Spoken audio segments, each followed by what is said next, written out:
Welcome to Eternal Darkness, where nightmares come to life. I'll be your host through these twisted tales tonight. Before we descend into the shadows, remember to like and subscribe to join our growing community of horror enthusiasts.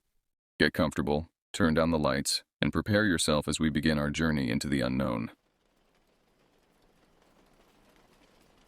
I remember every detail from that autumn day in 1987 when I was 11 years old, though I wish I could forget. The memory surfaces at the most unexpected moments, triggered by the smallest things. Just last Tuesday, while driving through the Riverside Tunnel on my way to pick up groceries for dinner, my car radio cut to static. That familiar white noise filled the vehicle, and suddenly I was transported back 36 years to a day that changed everything I thought I knew about reality. The static in that tunnel wasn't just any ordinary interference. It carried the same metallic undertone, the same irregular crackling pattern that had emerged from my walkie-talkie all those years ago. My hands gripped the steering wheel until my knuckles turned white, and cold sweat beaded on my forehead despite the warm October evening. The grocery run could wait. I pulled over at the first exit and sat in a gas station parking lot, trying to slow my racing heartbeat. You see, I used to be an avid outdoorsman. As a child, I spent every possible moment exploring the dense woodlands behind our family property. Those forests were my sanctuary, my playground, my whole world. But after what happened that October afternoon in 1987, I found excuses to stay indoors. Even now, as a 47-year-old man with a mortgage and responsibilities, I avoid hiking trails and camping trips. My wife thinks it's because I've grown soft with age and office work. She has no idea about the real reason. The woods behind my childhood home stretched for miles, connecting to state forest land that seemed to go on forever. My family owned 12 acres of it, and beyond our property line lay thousands more acres of untamed wilderness. Pine trees towered overhead like ancient guardians, their branches so thick they blocked out most of the sunlight even at midday. The forest floor was carpeted with decades of fallen needles, creating a soft, silent surface that muffled every footstep. On quiet days, you could hear your own breathing echo in the spaces between the trees. I had been exploring those woods since I was 7, always with my best friend Vincent. We had been inseparable since kindergarten, two kids who shared an obsession with military tactics and survival stories. Our parents thought it was just a phase, harmless boyhood games that would pass with time. They had no way of knowing that our make-believe adventures would lead us into something that defied explanation.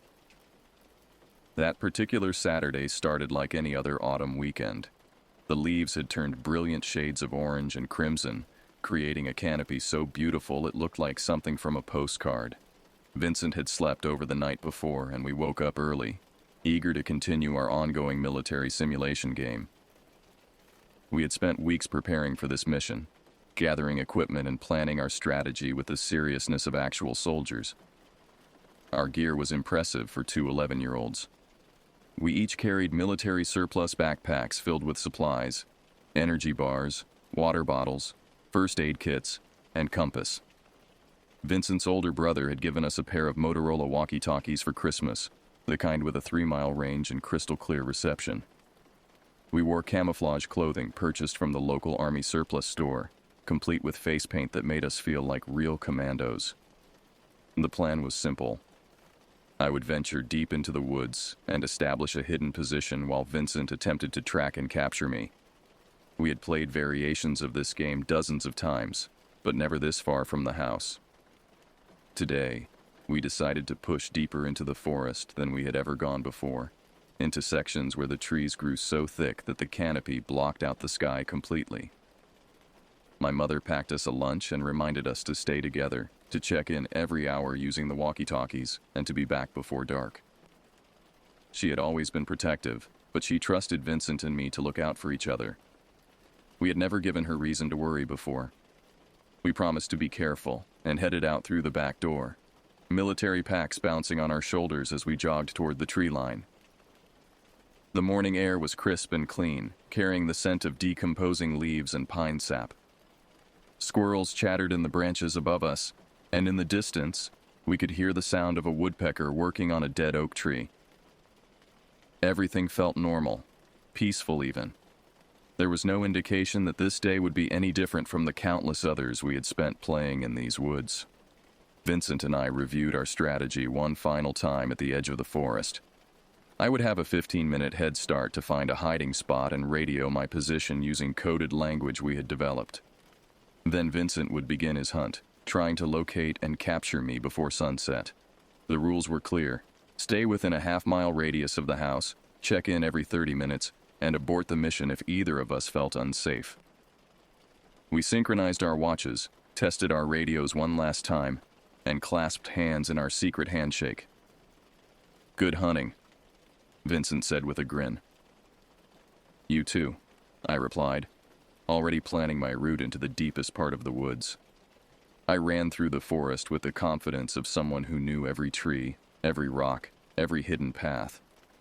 The woods had been my second home for years, and I could navigate them blindfolded. But as I pushed deeper than ever before, the familiar landscape began to change. The trees grew larger and closer together, their trunks so thick that it would take 3 people holding hands to encircle them. The canopy overhead became denser, filtering the afternoon sunlight into thin, ghostly beams that barely illuminated the forest floor. The silence was the first thing I noticed. In the outer sections of the woods, there was always sound.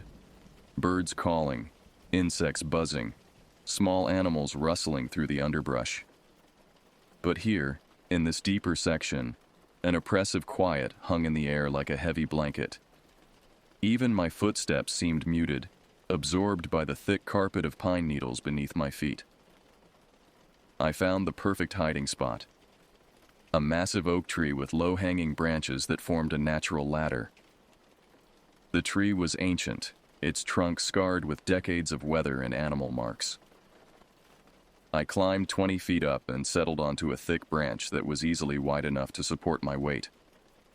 From this vantage point, I could see in all directions while remaining completely hidden behind the oak's broad trunk. The view from up there was both beautiful and unsettling. The forest stretched endlessly in every direction, an unbroken sea of green and brown that seemed to swallow the horizon. I had never realized just how vast these woods were, how easy it would be to become completely lost in their depths. For the first time, I felt small and vulnerable, like a tiny speck in an enormous, indifferent wilderness. I pulled out my walkie-talkie and switched it to our predetermined channel. The digital display showed strong signal strength, and I could hear the faint background static that indicated the radio was working properly. According to my watch, I had been in position for exactly 15 minutes. It was time to make contact with Vincent and begin the real game. "Eagle Base, this is Recon 1, I whispered into the radio, using our military call signs. "I'm in position and ready for pursuit." "Over." I waited for Vincent's response, but heard only the normal background static. This wasn't unusual. Sometimes the radios took a few seconds to transmit clearly through the dense forest. I tried again, speaking a little louder. "Eagle Base, do you copy? This is Recon 1 requesting confirmation. Over." Still nothing but static. I checked the channel setting and battery level, both of which appeared normal. Sometimes tree cover could interfere with transmission, so I decided to wait a few more minutes before trying again. That's when I noticed the deer. A large doe had emerged from the thick underbrush about 50 yards away, moving with the cautious grace that wild animals possess when they sense they're being watched. She approached a cluster of berry bushes and began feeding, occasionally lifting her head to scan for predators. Her coat was a rich brown color, and her movements were hypnotic in their fluid precision. I remained perfectly still, barely breathing as I watched her feed. This was exactly the kind of wildlife encounter that made our forest adventures so special. In the city, you never got to observe nature this closely. Never had the chance to witness the secret lives of wild animals in their natural habitat. The doe continued feeding for several minutes, completely unaware of my presence in the tree above.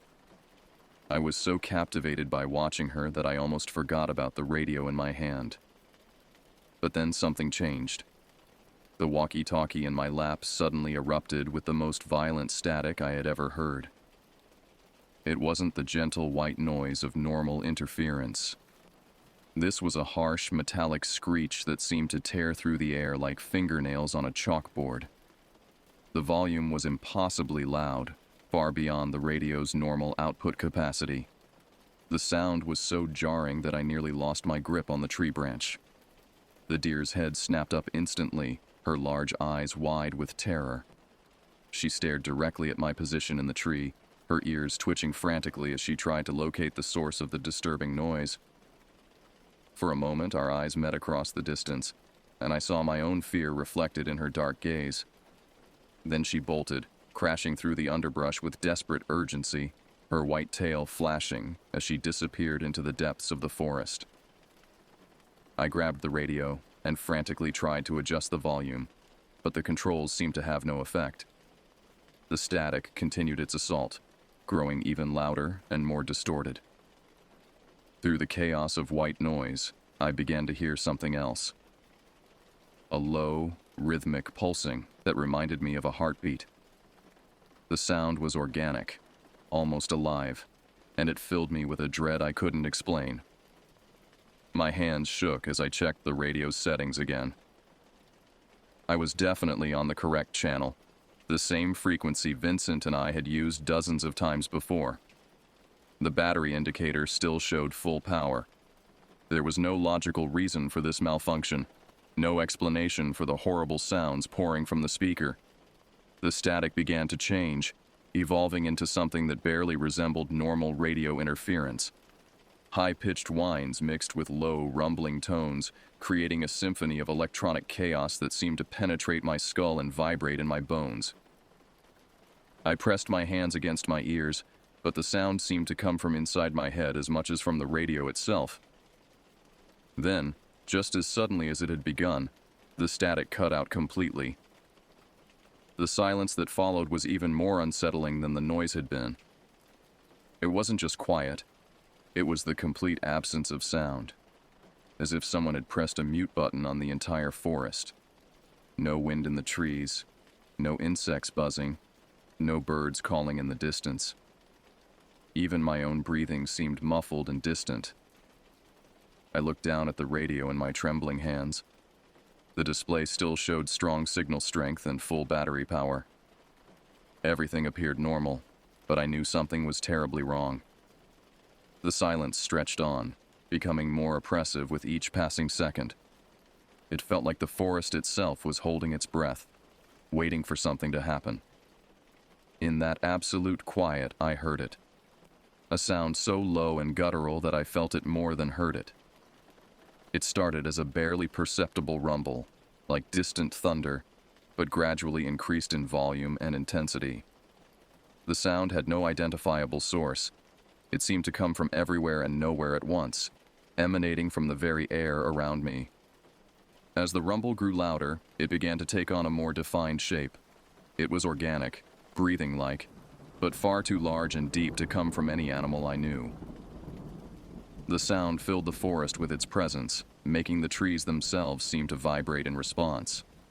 I could feel it in my chest, in my bones, in the very core of my being. The breathing sound continued for exactly 3 seconds. I counted them, and then stopped as abruptly as it had begun. In the silence that followed, every natural sound in the forest returned all at once, as if someone had suddenly turned the volume back up on the world. Birds resumed their calling, insects buzzed back to life, and a gentle breeze rustled through the leaves above my head.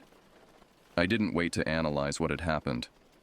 Every instinct in my 11-year-old body screamed at me to get out of those woods immediately. I switched off the walkie-talkie and stuffed it into my backpack, then began my descent from the oak tree with reckless speed. Branches scratched at my face and tore at my camouflage jacket, but I didn't care. I needed to get home, needed to get back to safety and sanity. My feet hit the forest floor and I immediately broke into a run.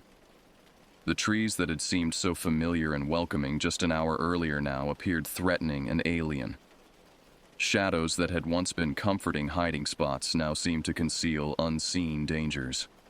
Every rustling leaf, every creaking branch made me run faster, my military-issued boots pounding against the carpet of pine needles.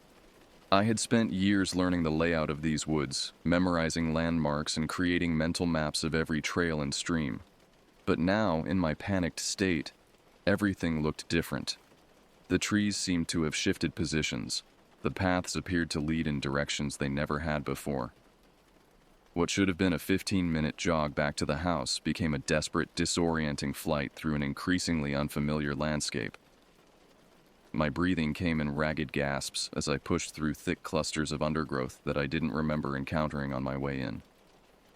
Thorns tore at my clothing and skin, but the pain barely registered through my overwhelming need to escape.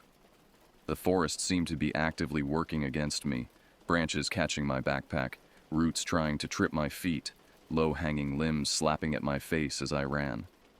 I stumbled into a small clearing I had never seen before, my lungs burning from exertion and fear. This couldn't be right. I knew every inch of these woods, had explored them countless times over the past 4 years. There was no clearing in this direction, no open space that matched what I was seeing. But there it was, a perfect circle of grass surrounded by towering pines, as if someone had carved it out of the forest with surgical precision. The wrongness of it made my skin crawl. Everything about the clearing felt artificial, unnatural, like a stage set designed to look like a forest, but lacking some essential quality that would make it real. The grass was too green, too uniform. The circle was too perfect, too symmetrical. Even the way the sunlight fell through the canopy seemed strange, casting shadows that fell in directions that defied the sun's actual position in the sky. I forced myself to keep moving, to push through my confusion and fear. Home was somewhere behind me, or ahead of me, or to my left. I was no longer certain of anything. The familiar landmarks that had guided me through these woods for years were nowhere to be seen. It was as if I had somehow stepped into a parallel version of the forest, one that looked similar but was fundamentally different in ways I couldn't quite identify.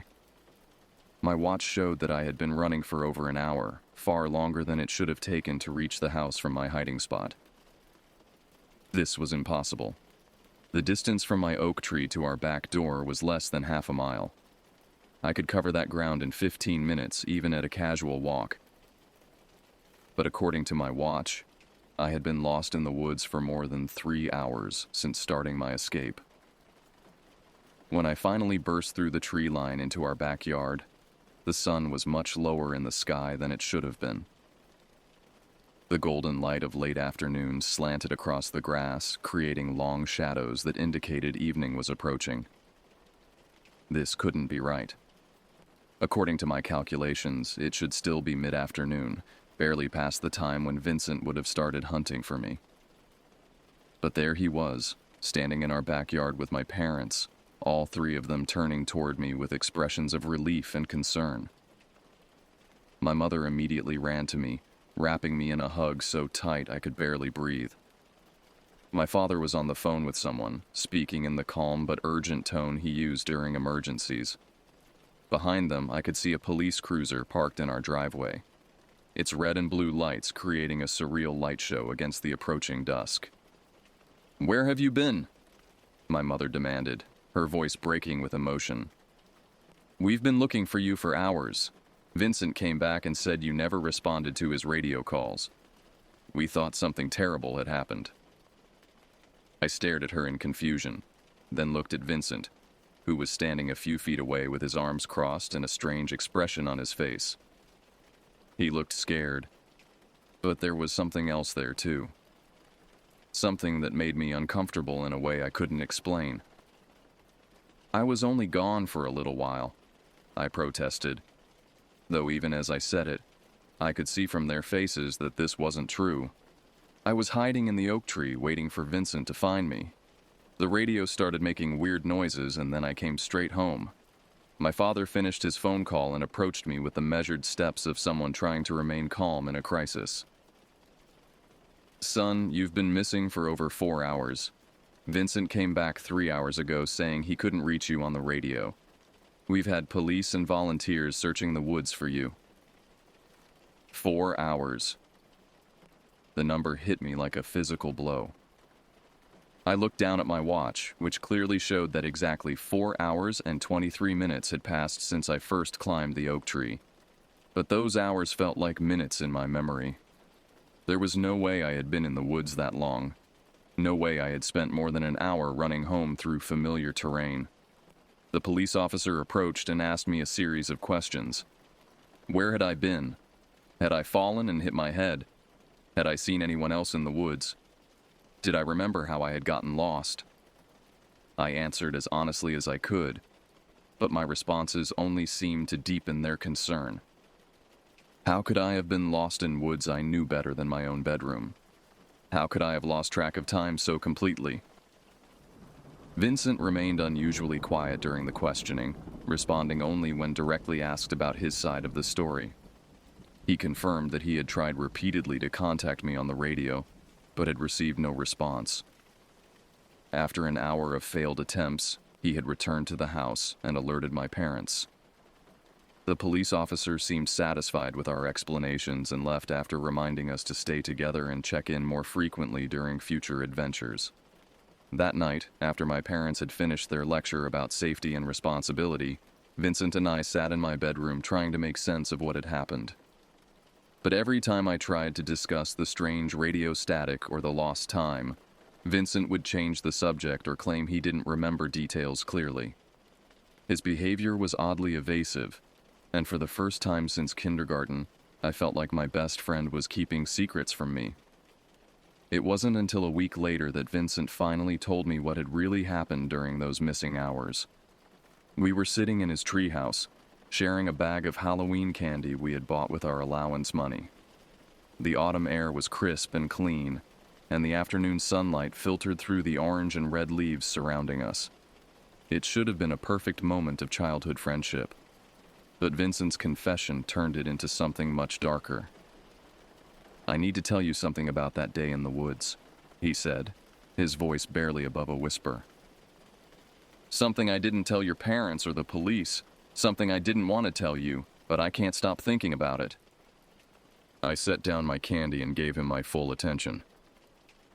Vincent had been acting strangely all week, avoiding eye contact and seeming jumpy whenever anyone mentioned our adventure.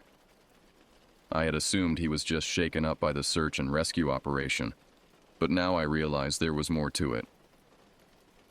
When I came looking for you, he continued, I followed your tracks into the deep woods, the section where the really big trees are.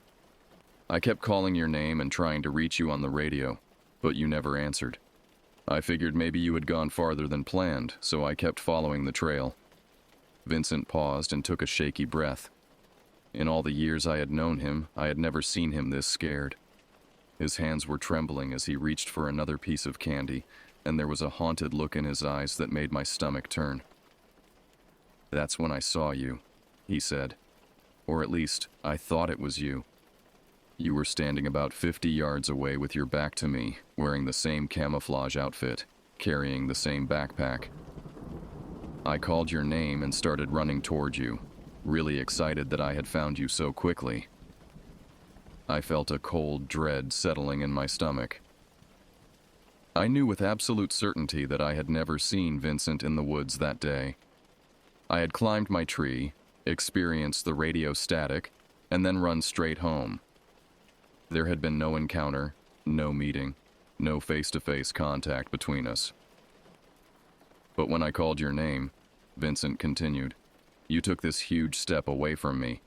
I'm talking about a step that covered maybe 20 feet, like you had springs in your legs or something. It was impossible, but I saw it happen. You moved faster than any person should be able to move. The candy in my mouth suddenly tasted like ash. I wanted Vincent to stop talking. Wanted him to tell me this was just a joke or a story he had made up to scare me. But I could see the truth in his eyes. The genuine terror of someone who had witnessed something that challenged everything he believed about reality. I stopped running and just stood there trying to figure out what I had seen. That's when you turned around to face me. Vincent's voice dropped even lower, becoming almost inaudible. It looked exactly like you. Same face, same hair, same clothes. But the eyes... God help me. The eyes were completely black.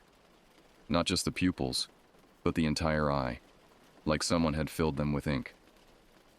My hands began to shake, and I had to set down my candy to keep from dropping it.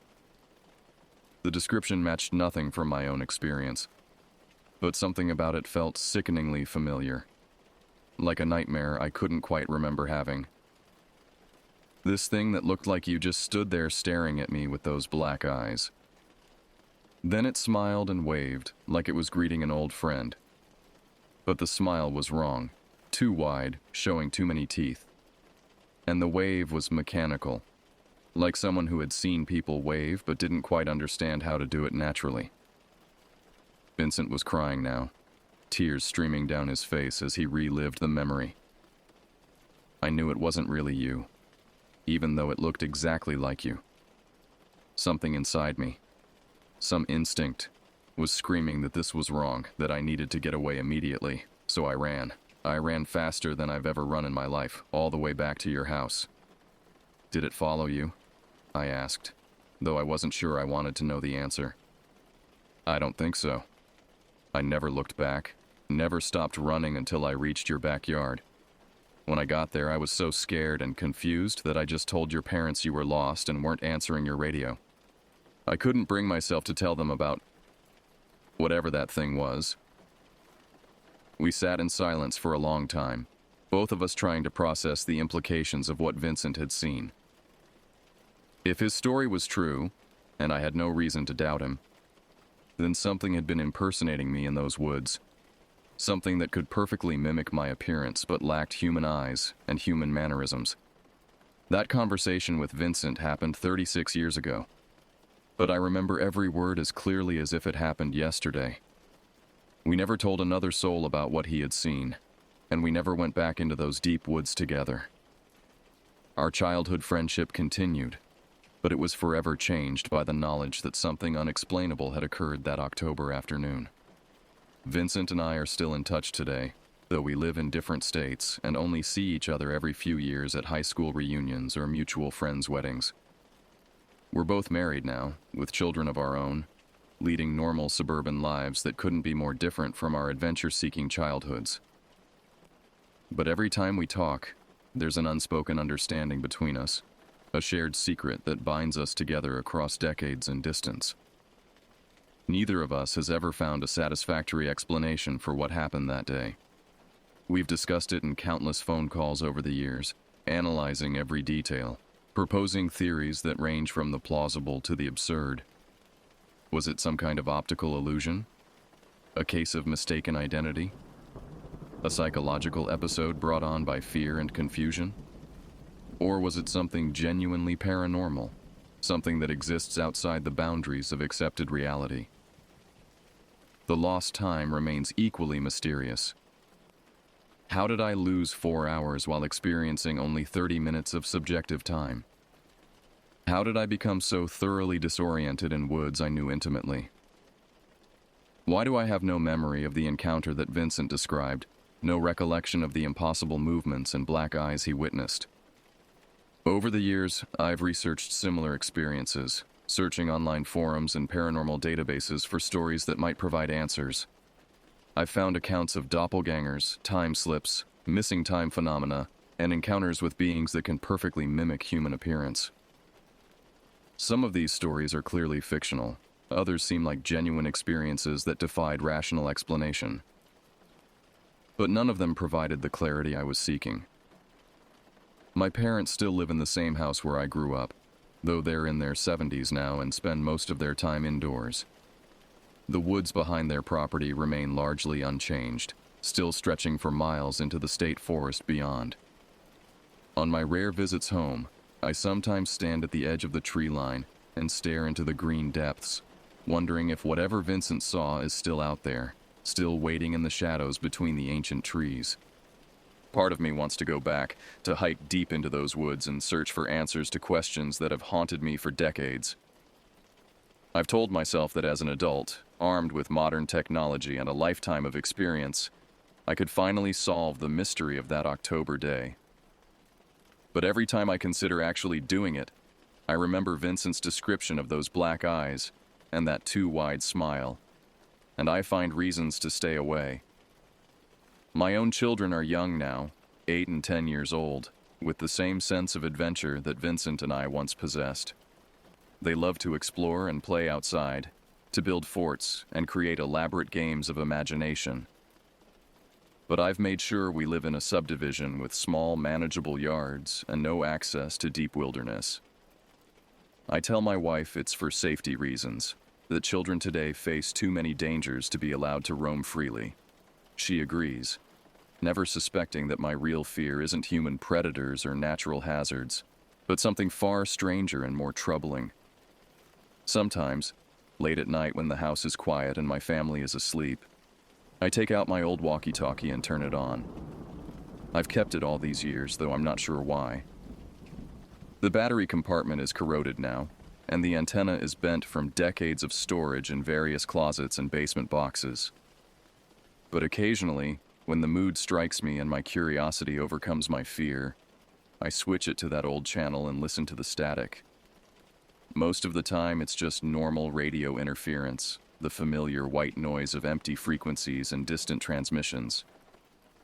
But sometimes, very rarely, I hear something else mixed in with the static. It's so faint that I can never be certain it's really there, so brief that it might just be my imagination playing tricks on me. But it sounds like breathing.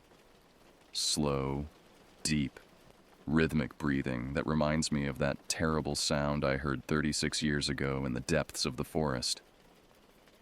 When that happens, I quickly turn off the radio and try to convince myself it was just coincidence, just the normal quirks of old electronics and atmospheric interference. But deep down, I know better. Deep down, I know that whatever was in those woods that day is still out there, still waiting, still watching. And someday, when my curiosity finally overcomes my fear, I'm going to have to go back and face it.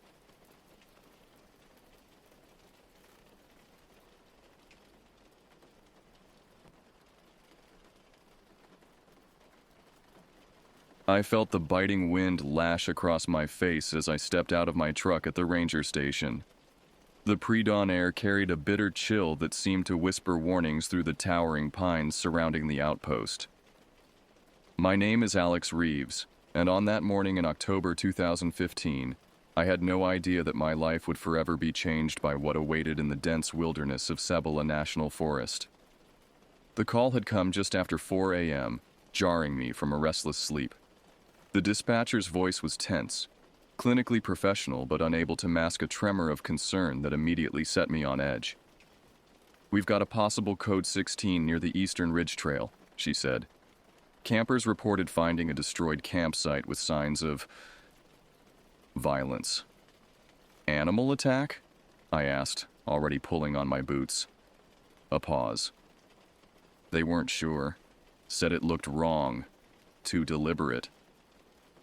By the time I pulled into the gravel lot of our station headquarters, the sky was just beginning to lighten at the edges. 2 other vehicles were already parked, Sam's mud-spattered Jeep and Supervisor Bridges' government-issue SUV.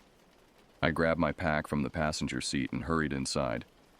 The station was a simple timber frame building, mostly utilitarian with maps covering the walls and a large central table where we conducted briefings.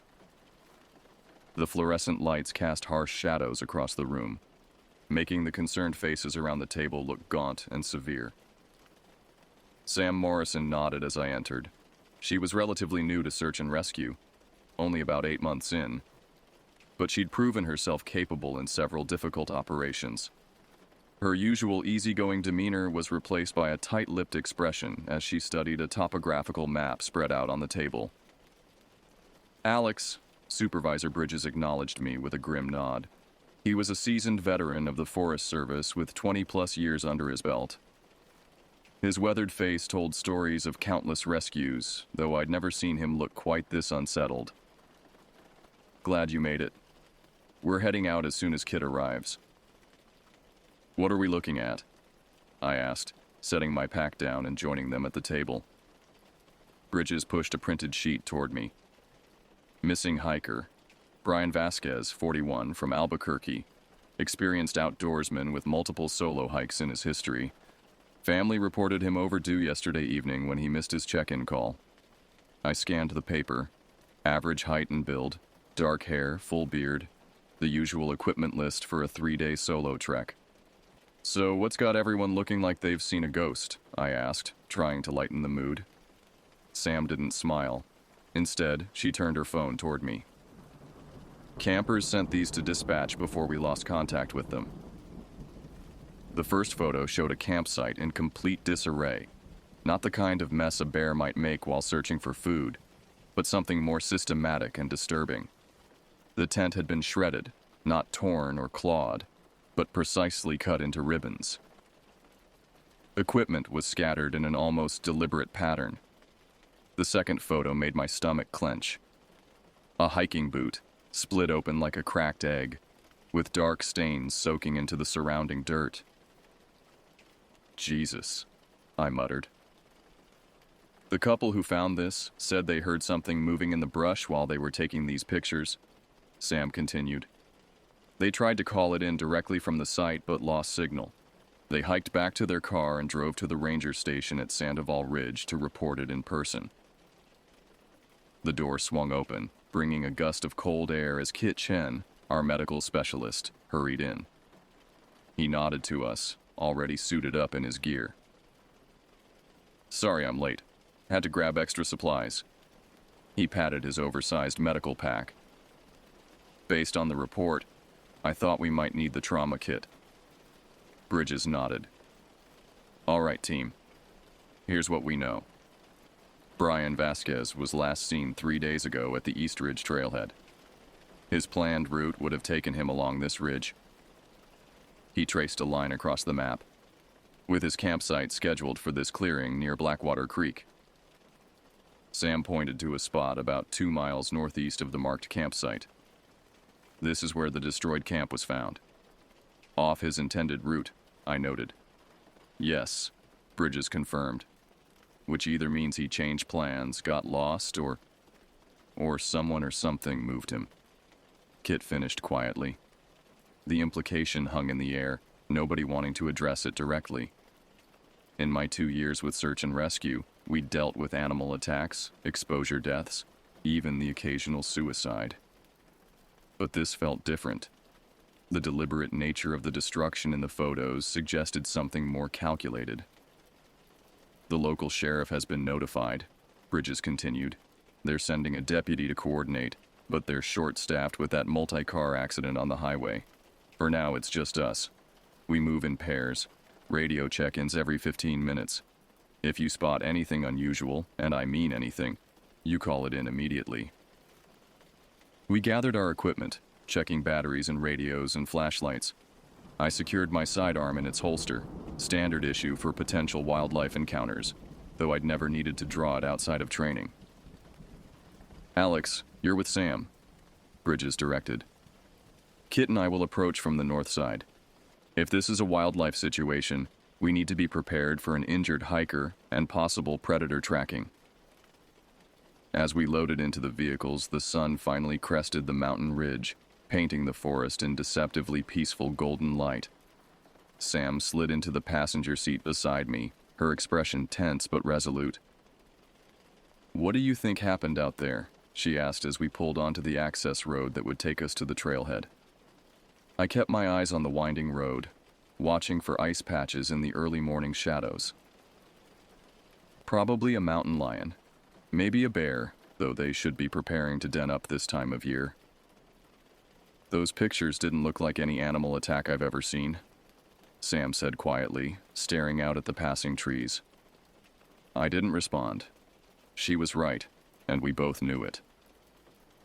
The drive to the eastern trailhead took 40 minutes of tense silence. As we parked and gathered our gear, the forest seemed preternaturally quiet. No birdsong, no rustling of small animals in the underbrush.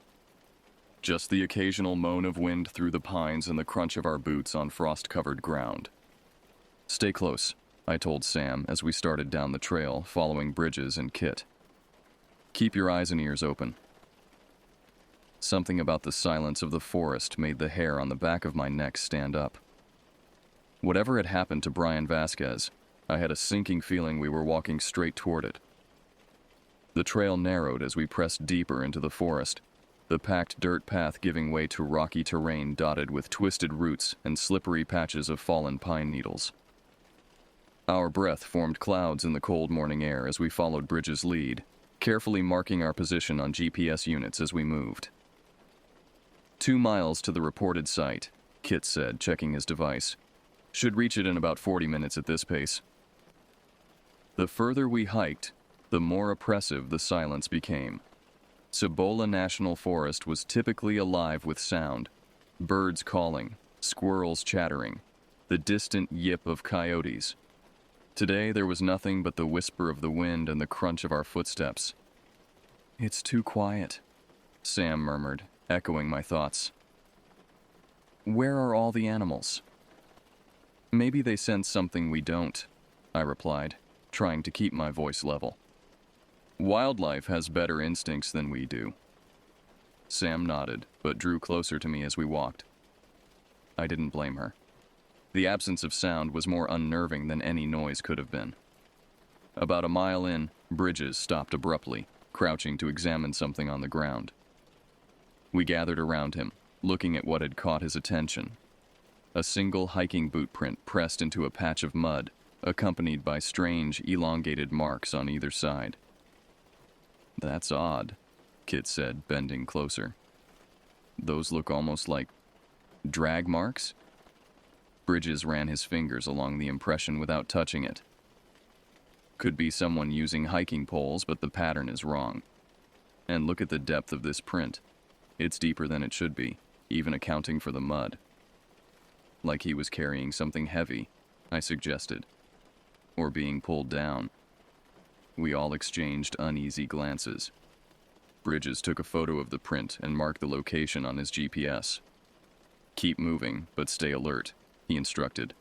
"Radio check every 10 minutes now instead of 15.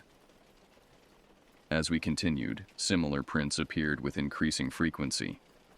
Some showed a normal gait, while others displayed that same dragging quality, as though Brian had been struggling to walk, or being forced along. The temperature seemed to drop with each step forward, though the sun now rose high enough to penetrate the canopy in dappled patches of light. "There," Sam pointed ahead suddenly. "I think I see something." About 50 yards ahead, a flash of bright fabric was visible among the brown and green of the forest floor. We approached cautiously, and my stomach tightened as the scene came into focus. It was a backpack, or rather, what remained of one. The sturdy nylon material had been shredded, its contents scattered across a 10-foot radius. Energy bar wrappers, a crushed water bottle, torn maps, a broken compass. The destruction looked purposeful, methodical even, as though someone had carefully dismantled every item. "This is definitely Brian's," Kit confirmed, examining a medication bottle with Vasquez's name on the label. "Prescription allergy meds." I circled the area, scanning the ground for tracks or signs of struggle. "No blood," I noted. "At least not here." "That's something," Sam said, though her voice didn't sound relieved. Bridges was examining the pattern of the scattered items, his expression growing increasingly troubled. "This isn't random," he said finally. "Look at the way these things are laid out. It's almost deliberate." He was right.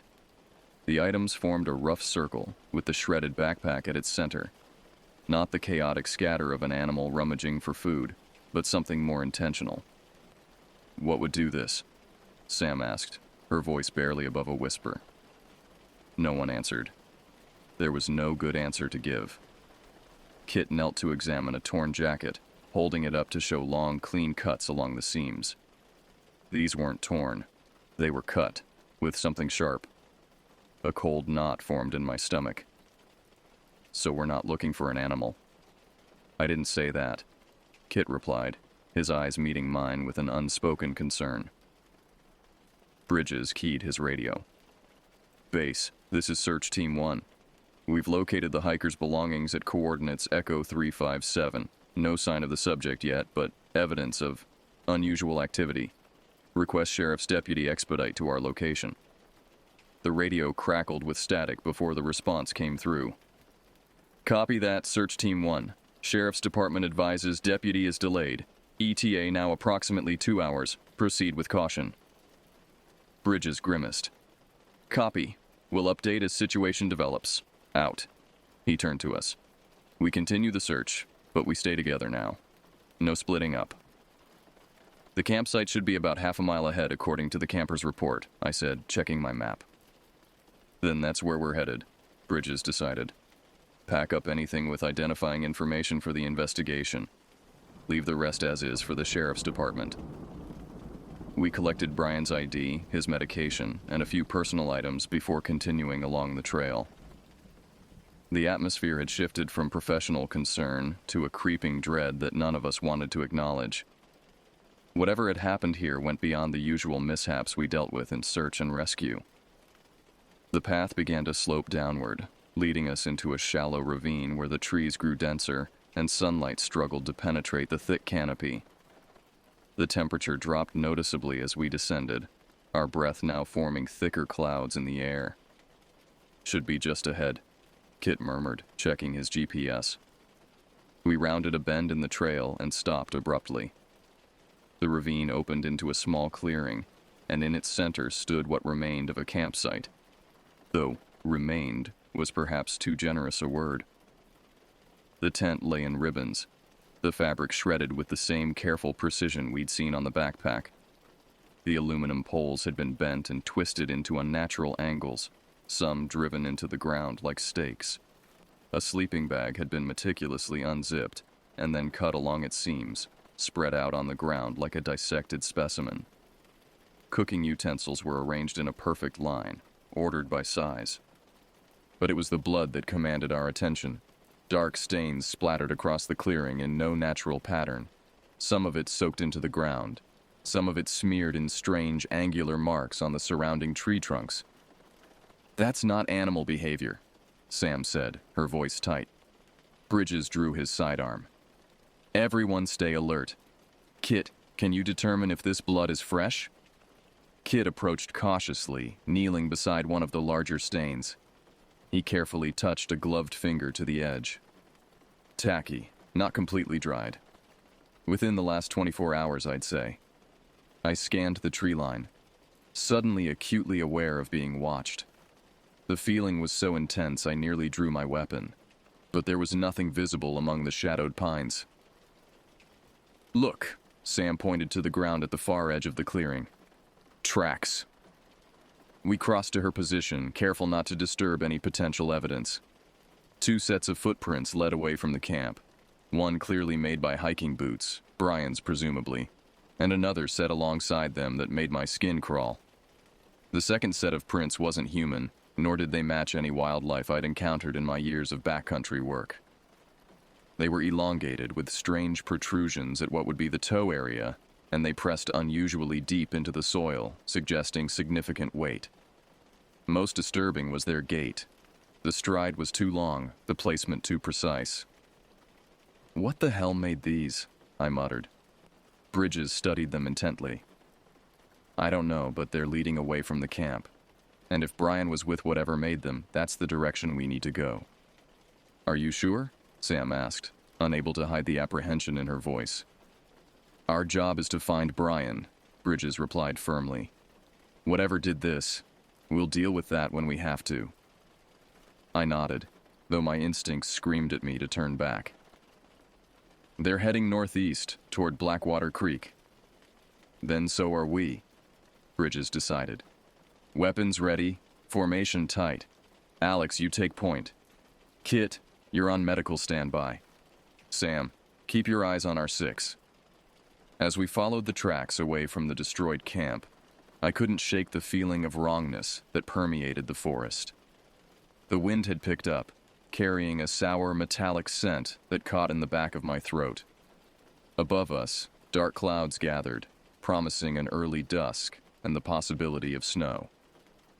"Radio check," Bridges instructed as we moved deeper into the trees. One by one, we confirmed our radios were functioning, though static interference seemed to be increasing the further we went. The tracks led us along a game trail that grew increasingly steep and treacherous, forcing us to slow our pace. "Blood here," Kit called suddenly, pointing to dark splashes on a fallen log. I examined the stains while the others secured our perimeter. "Still tacky. We're not far behind." "Behind what exactly?" Sam asked, voicing the question we'd all been avoiding. "Let's focus on finding Brian," Bridges responded, though his grim expression suggested he was considering the same unsettling possibilities we all were. We pressed on, the forest growing denser and darker with each step. The tracks continued, showing signs that Brian had begun to stumble, his footprints becoming irregular, sometimes sliding in the dirt. The other prints remained eerily consistent, never faltering or changing pace. About a half-mile from the campsite, we found Brian's second boot, torn open like the first one we'd seen in the photos. Nearby, strips of what appeared to be his shirt hung from a low branch, fluttering in the rising wind like grotesque flags. "He's losing clothes as he moves," I observed. "Not good in these temperatures." "If he's still..."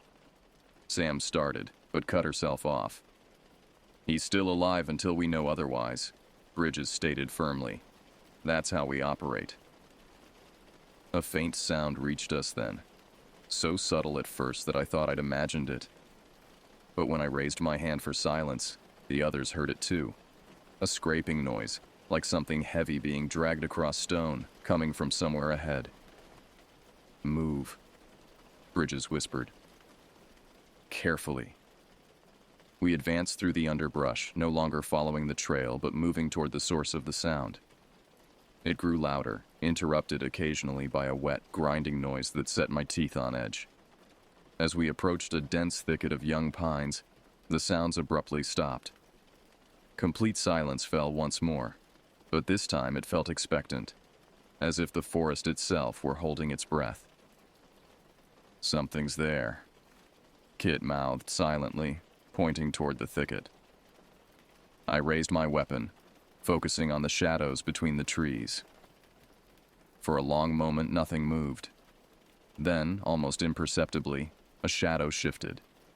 Not cast by branches or leaves, but something solid and wrong, its proportions subtly distorted in ways my mind struggled to process. "Brian Vasquez?" Bridges called out, his voice steady despite the tension. "This is Forest Service Search and Rescue. We're here to help you." No response came, but the shadow seemed to gather itself, becoming more defined against the backdrop of trees. It was roughly human-sized but impossibly thin, with limbs that appeared too long and jointed in all the wrong places. "Step out slowly," Bridges continued, his sidearm raised. "We need to get you to safety." The shape moved then, not stepping forward as requested, but withdrawing deeper into the thicket with a strange, fluid motion that reminded me of an insect retreating into a crevice. The branches rustled, and then it was gone, leaving only disturbed vegetation and that lingering sour scent. "What the hell was that?" Sam breathed. Before anyone could answer, a strangled cry echoed from beyond the thicket. Human, filled with pain and terror. "Brian!" Kit shouted, already moving toward the sound. "Wait!" I grabbed his arm. "We go together!" We crashed through the thicket as a unit, weapons drawn, calling Brian's name. The undergrowth gave way to a rocky slope leading down to a shallow stream. The cry came again, weaker this time, from somewhere near the water's edge. And there, crumpled against a boulder at the stream's edge, we found Brian Vasquez. Brian Vasquez lay in a twisted heap against the moss-covered boulder, his body contorted in a way that immediately told me something was very wrong. He wore only the tattered remains of his pants, his upper body exposed to the cold and covered in a network of precise, shallow cuts that reminded me of a grotesque anatomical diagram. His chest rose and fell in rapid, shallow breaths. "He's alive!" Kit pushed past me, medical pack already open, as he dropped to his knees beside Brian. "Secure the area," Bridges ordered sharply. "Whatever did this could still be nearby." Sam and I moved into defensive positions while Kit assessed Brian's condition. The rocky slope gave us decent visibility in most directions, but the dense underbrush along the stream bank provided too many places for something to hide. "Can you hear me, Brian?" Kit asked, carefully checking vital signs. "You're safe now. We're search and rescue." Brian's eyes fluttered open, wild, unfocused, dilated with terror. His lips moved, but only a hoarse rattle emerged. "Don't try to talk," Kit soothed, pulling out an emergency blanket to cover Brian's exposed skin. "We're going to get you out of here." "Situation?" Bridges asked tersely, keeping his gaze fixed on the surrounding forest. Kit's expression was grim. "Multiple lacerations, signs of hypothermia, possible internal injuries. He needs immediate evacuation." Bridges nodded and keyed his radio. "Base, this is Search Team 1. We've located Brian Vasquez, alive but in critical condition. Requesting immediate medevac to our coordinates." The radio crackled, the static worse than before. The voice that responded was broken and difficult to understand. "Copy. Unable to... Helicopter. Weather system. ETA 4 hours." "Repeat last transmission," Bridges demanded. "You're breaking up." The radio hissed again. "Storm front. Helicopters grounded. Sending ground team. 4 hours minimum." Bridges cursed under his breath. "Copy that. We'll stabilize and prepare for transport. Out." He turned to us. "Helicopter evacuation is a no-go. Weather's turning bad, and they can't risk flying in these conditions. Ground team won't reach us for at least 4 hours."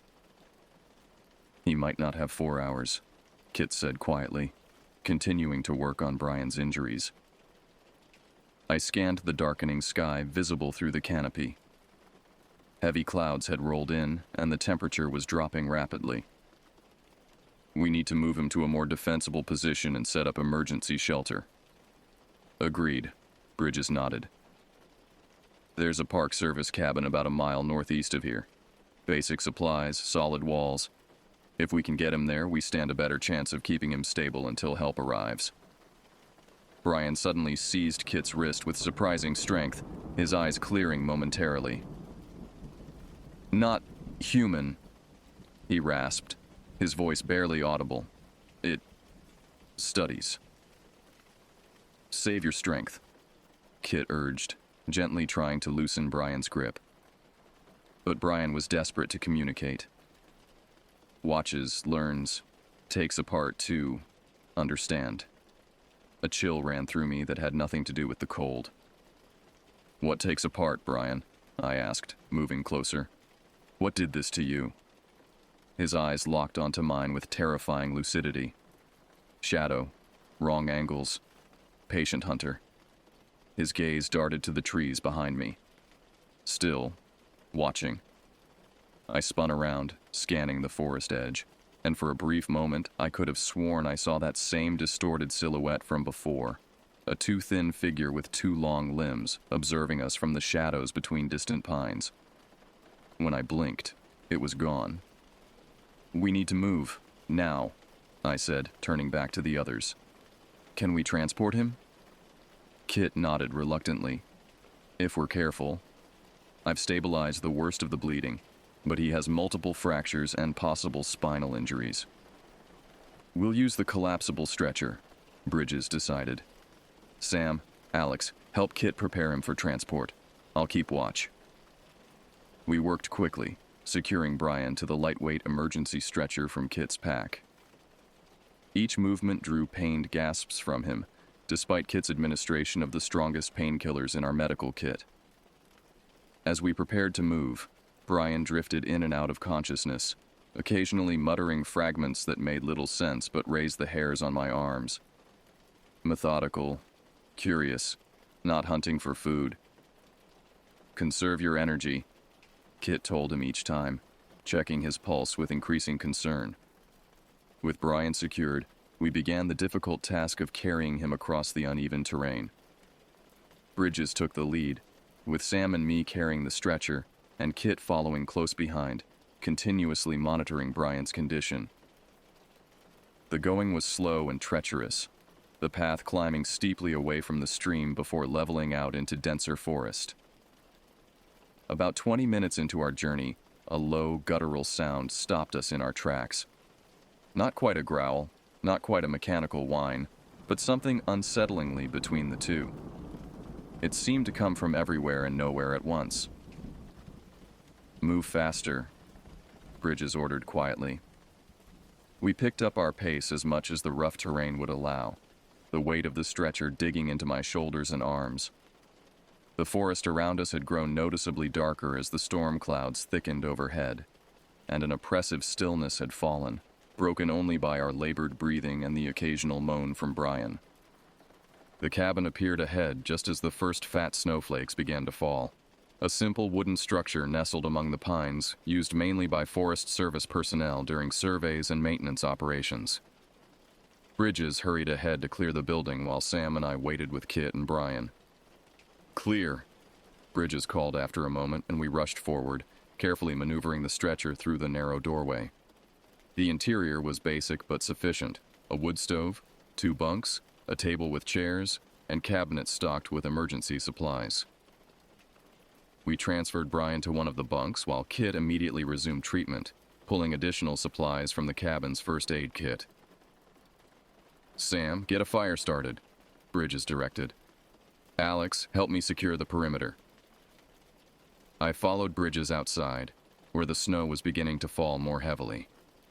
We quickly checked around the cabin's exterior, ensuring all windows were intact and shuttered. The surrounding forest had disappeared into a wall of white as the storm intensified. "At least the weather might slow down whatever's out there," I remarked, trying to sound more confident than I felt. Bridges gave me a measured look. "Don't count on it. Whatever we saw back there, I've been in these forests for 20 years, and I've never encountered anything like it." "You don't think it's human?" I said. It wasn't a question. "I think we need to be prepared for anything," he replied carefully. "Check the tool shed around back. Anything we can use to reinforce the doors and windows." I nodded and made my way to the small shed attached to the rear of the cabin. Inside, I found basic tools: axes, saws, shovels, along with extra firewood and building materials. I gathered what looked most useful and returned to the cabin just as the storm unleashed its full fury, the wind howling through the trees like a living thing. Inside, Sam had a fire going in the wood stove, filling the small space with blessed warmth. Kit worked intently over Brian, who had fallen into what appeared to be a restless unconsciousness, his body occasionally twitching as though fighting invisible restraints. "How is he?" I asked, setting down my gathered supplies. Kit shook his head. "Not good. He's lost a lot of blood and he's showing signs of infection already, which shouldn't be possible this quickly. And these cuts..." He gestured to the network of lacerations covering Brian's body. "They're not random. They follow muscle groups, nerve pathways, almost like dissection guidelines." A heavy silence fell over the cabin, broken only by the crackling of the fire and the moaning of the wind outside. "We need to barricade the doors and windows," Bridges said finally. "Use whatever we have.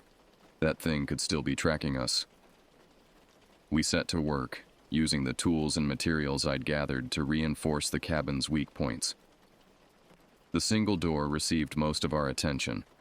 We braced it with a heavy wooden beam and stacked firewood against it for additional support. The windows, already small, were covered with spare boards nailed into place, leaving only narrow gaps for observation. As we worked, Brian's condition continued to deteriorate. His breathing became more labored, and despite Kit's best efforts, the strange, precise cuts on his body refused to clot properly.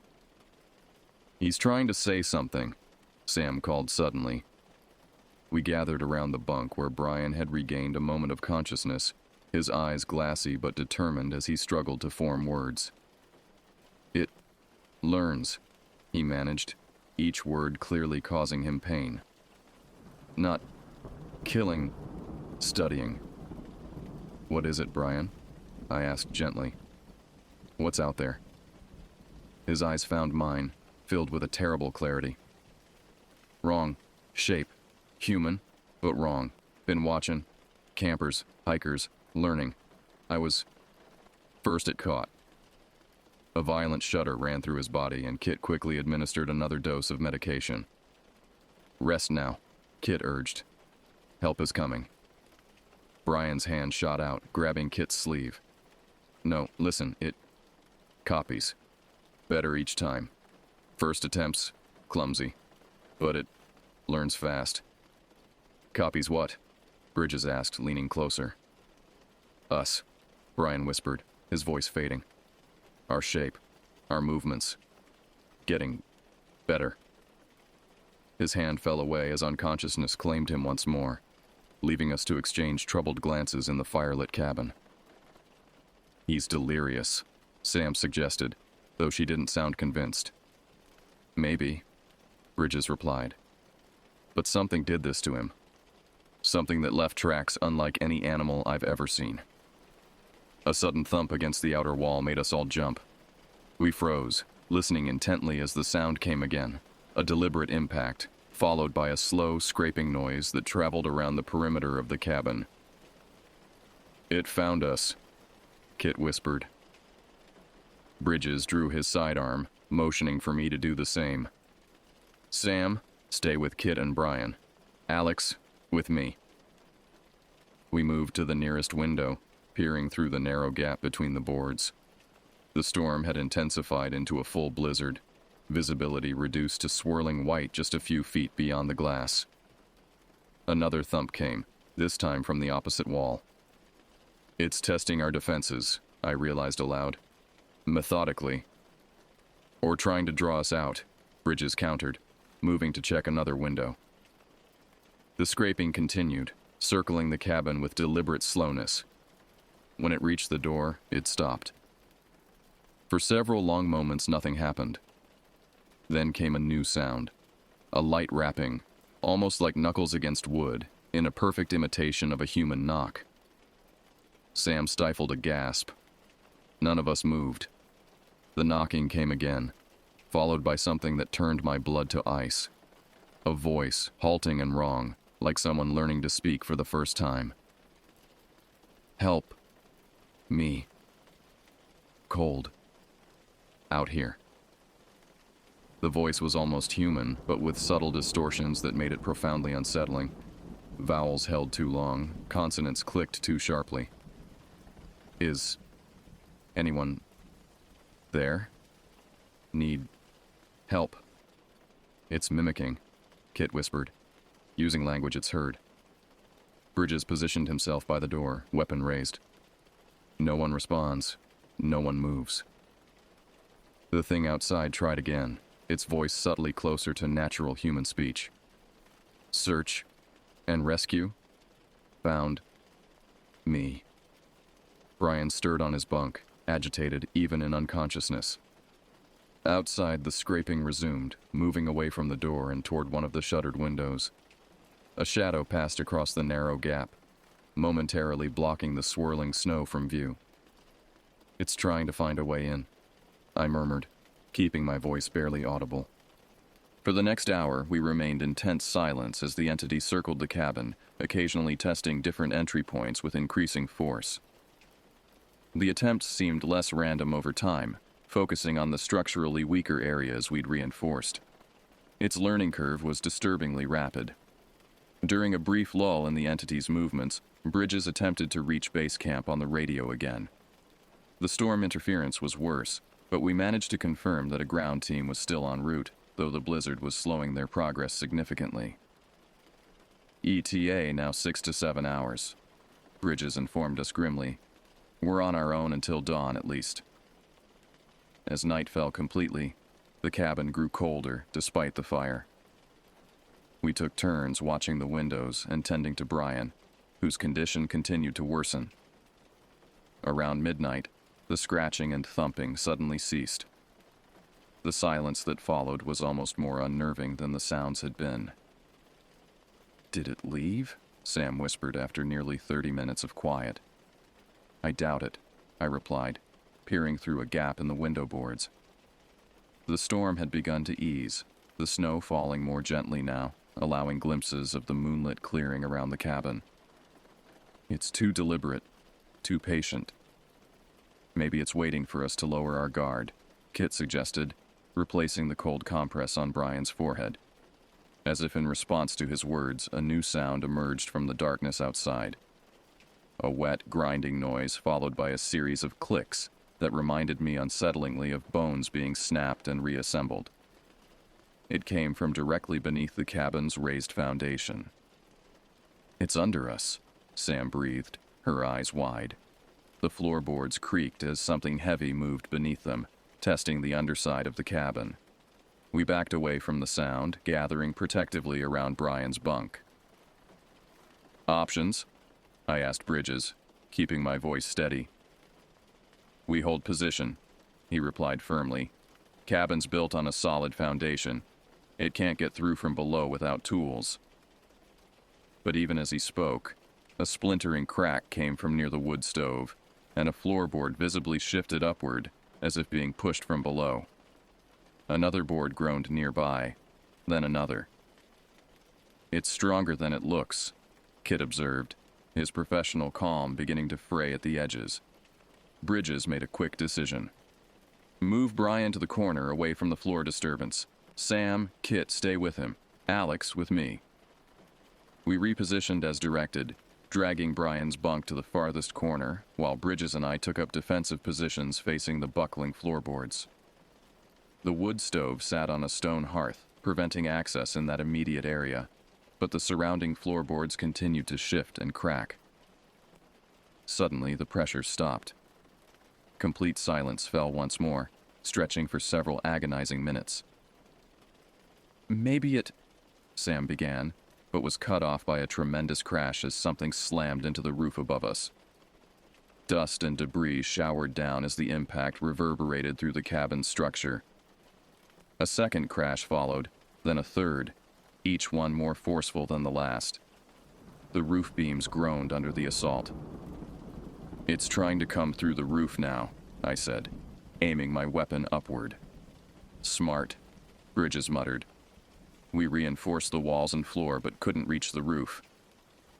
Kit moved to check on Brian, who had begun to mutter and thrash despite his weakened state. "He's getting worse. Much worse." Between crashes on the roof, I heard Brian's fevered whispers. "Wrong shape. Learning. Becoming. Won't stop." Another tremendous impact sent a roof beam cracking, and a shower of snow and splinters rained down from a newly formed gap in the ceiling. Through the opening, I caught a glimpse of something moving against the night sky, a silhouette of impossible angles that my mind struggled to process. "Bridges!" I shouted, pointing upward. He raised his weapon and fired 2 shots through the gap. A shrill, inhuman sound echoed in response. Not quite a scream, but a noise of surprise and pain that set my teeth on edge. The attacks on the roof ceased immediately. "Did you hit it?" Sam asked, her voice tight with hope and fear. "I think so," Bridges replied, keeping his weapon trained on the ceiling. "But I don't think I killed it." "It's retreating," I observed, moving carefully to peer through one of the window gaps. In the moonlight filtering through breaking clouds, I could make out a dark shape moving away from the cabin, its gait uneven now, favoring one side. Its movements were jerky, almost mechanical, as it disappeared into the tree line. "We wounded it," Bridges confirmed, lowering his weapon slightly. "But it might come back. Stay alert." For the remainder of that long night, we maintained our vigil, taking turns to watch and rest. The entity did not return. but Brian's condition continued to deteriorate despite Kit's best efforts.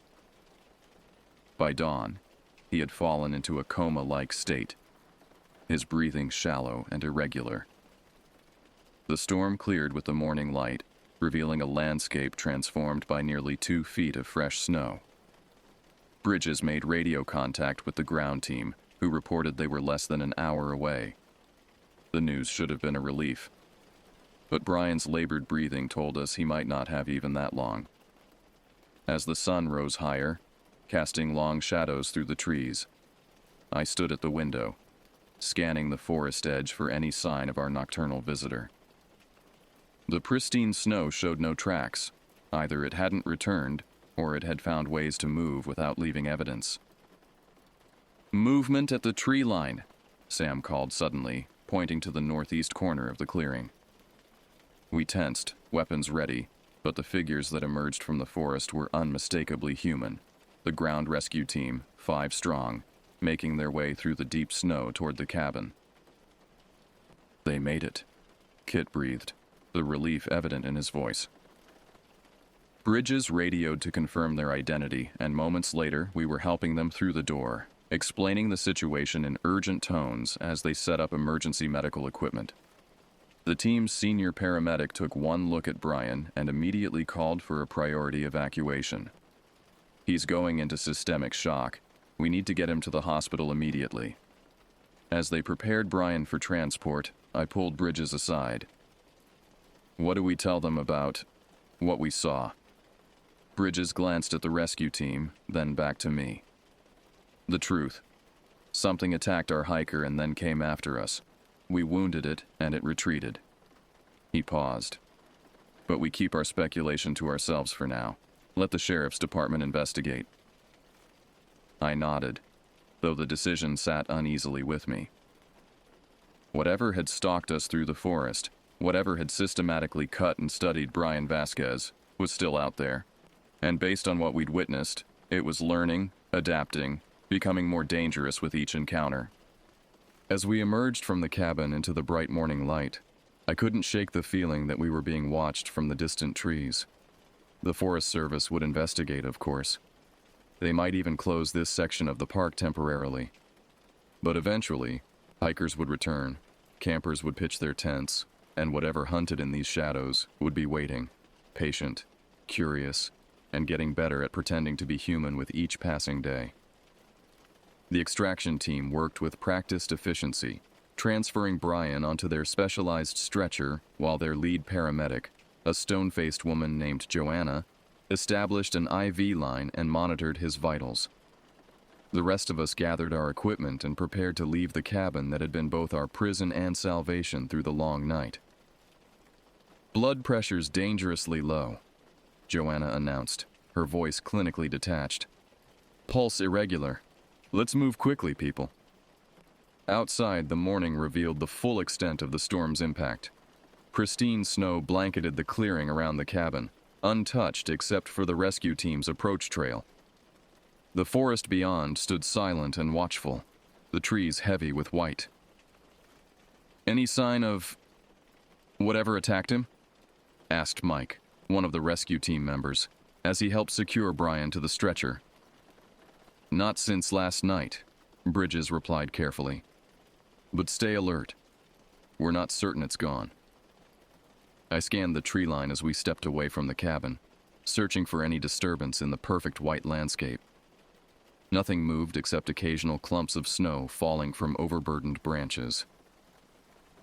"We've got snowmobiles waiting at the Eastern Trail Junction," Joanna informed us. "About a mile from here. Can you make the hike?"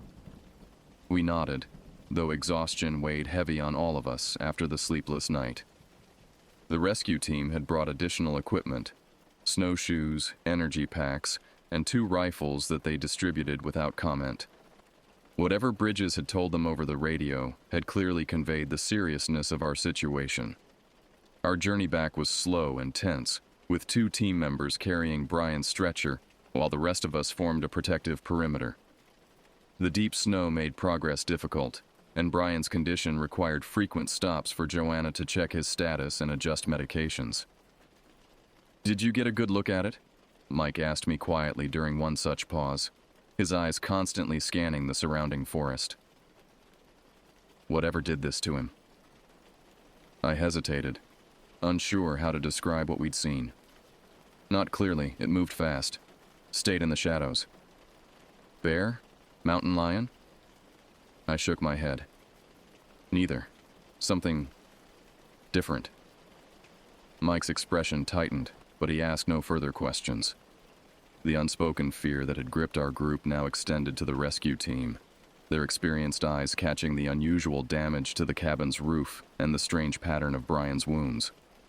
About halfway to the snowmobiles, Kit called a halt. Brian's breathing had become more labored, and Joanna needed to intubate him to maintain his airway. As they worked, the rest of us formed a tight circle around them, facing outward toward the surrounding trees. That's when I noticed it, a subtle wrongness in the forest's geometry, a shadow that didn't quite match the tree casting it. I blinked, and it was gone, leaving me to question whether fatigue had caused me to imagine it. "Did you see that?" Sam whispered beside me, her rifle trained on the same spot. My pulse quickened. "Northwest edge? About 50 yards in?" She nodded almost imperceptibly. It moved. Wrong. I caught Bridges' attention with a subtle gesture, indicating the direction without making any obvious movements. He understood immediately, shifting his position to cover that section of forest, while keeping his expression neutral to avoid alerting whatever might be watching us. "Patient stabilized," Joanna announced. "Let's move." We resumed our careful trek, now hyper-aware of our surroundings. Twice more I caught glimpses of something pacing us through the trees, never clearly visible, but unmistakably present. It maintained a consistent distance, never approaching but never falling behind, as if studying our group dynamics. "It's observing us," I murmured to Bridges when we paused to adjust Brian's stretcher. "Learning." "I know," he replied grimly, "but it seems wary after last night. The gunshots must have heard it. Or taught it to be more cautious," I countered. When we finally reached the trail junction, the sight of the waiting snowmobiles brought a wave of relief that was almost physical. The rescue team quickly secured Brian to a specialized transport sled, while Joanna continued to monitor his vital signs. 3 machines, 9 people, Mike calculated. "We'll have to double up. Medical team with the patient, the rest distributed for balance." As we organized ourselves, I noticed Sam staring intently into the forest, her body tense. "Alex," she called softly. 10 o'clock, just beyond that fallen pine." I followed her gaze and felt my stomach drop. There it was, not hiding now, but standing partially exposed at the edge of a small clearing. In the daylight, its wrongness was even more apparent. It had the rough shape of a human, but proportioned all wrong, limbs too long and jointed in impossible ways, its body unnaturally thin. Its skin, if you could call it that, was a mottled gray-brown that seemed to shift and adjust to match its surroundings. Most disturbing was its face, or rather its lack of one. Where features should have been, there was only a smooth, featureless surface with subtle indentations where eyes might eventually form. "Everyone on the snowmobiles, now," Bridges ordered quietly, his gaze fixed on the entity. "No sudden movements." We complied, carefully distributing ourselves among the machines. I ended up behind Mike on the lead snowmobile, with Bridges and Sam on the second, and the medical team with Brian on the third, with its attached transport sled. The entity hadn't moved, remaining perfectly still as it observed our preparations. There was an awful intelligence in its posture, a calculating patience that raised the hairs on the back of my neck. "Ready?" Mike asked once everyone was positioned. "We go together, maintain formation." The snowmobiles roared to life in unison, the noise shattering the forest's silence. The entity reacted instantly, its body contorting in a fluid motion as it retreated several steps into deeper cover, not fleeing, but adjusting its position. Go! Bridges shouted, and Mike gunned the engine. We shot forward along the trail, the other snowmobiles close behind. I glanced back in time to see the entity step fully into the clearing, its head tilted in what looked disturbingly like curiosity. Then it moved, not running exactly, but flowing through the snow with unnatural speed, paralleling our course through the trees. "It's following," I shouted to Mike, who nodded tersely and increased our speed. The forest blurred around us as we raced along the trail, snow spraying in our wake. I kept my eyes on the tree line, catching occasional glimpses of our pursuer keeping pace with unsettling ease. It moved with growing confidence, its gait becoming smoother, more efficient with each passing moment, as if it were learning how to move better simply by watching us. After several tense minutes, we broke free of the denser forest into a wider fire road that led toward the main ranger station. The entity fell behind as we gained speed on the clearer path, eventually disappearing from view altogether. When we finally reached the ranger station, a flurry of activity awaited us. Sheriff's deputies had arrived along with additional medical personnel and a helicopter for emergency medical evacuation. Brian was quickly transferred to the waiting aircraft while Bridges conferred with the sheriff, gesturing occasionally toward the forest we'd just escaped. "You okay?" Sam asked, appearing at my side as I watched the helicopter lift off with Brian and the medical team. "I don't know," I admitted. "What we saw out there, I know." She ran a hand through her disheveled hair. "No one's going to believe us, are they?"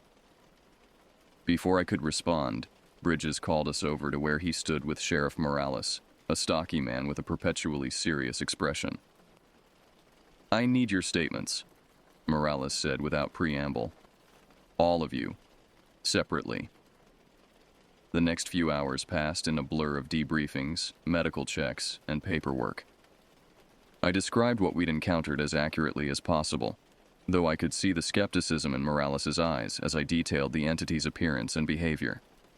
When I finished, he simply nodded and made a few additional notes.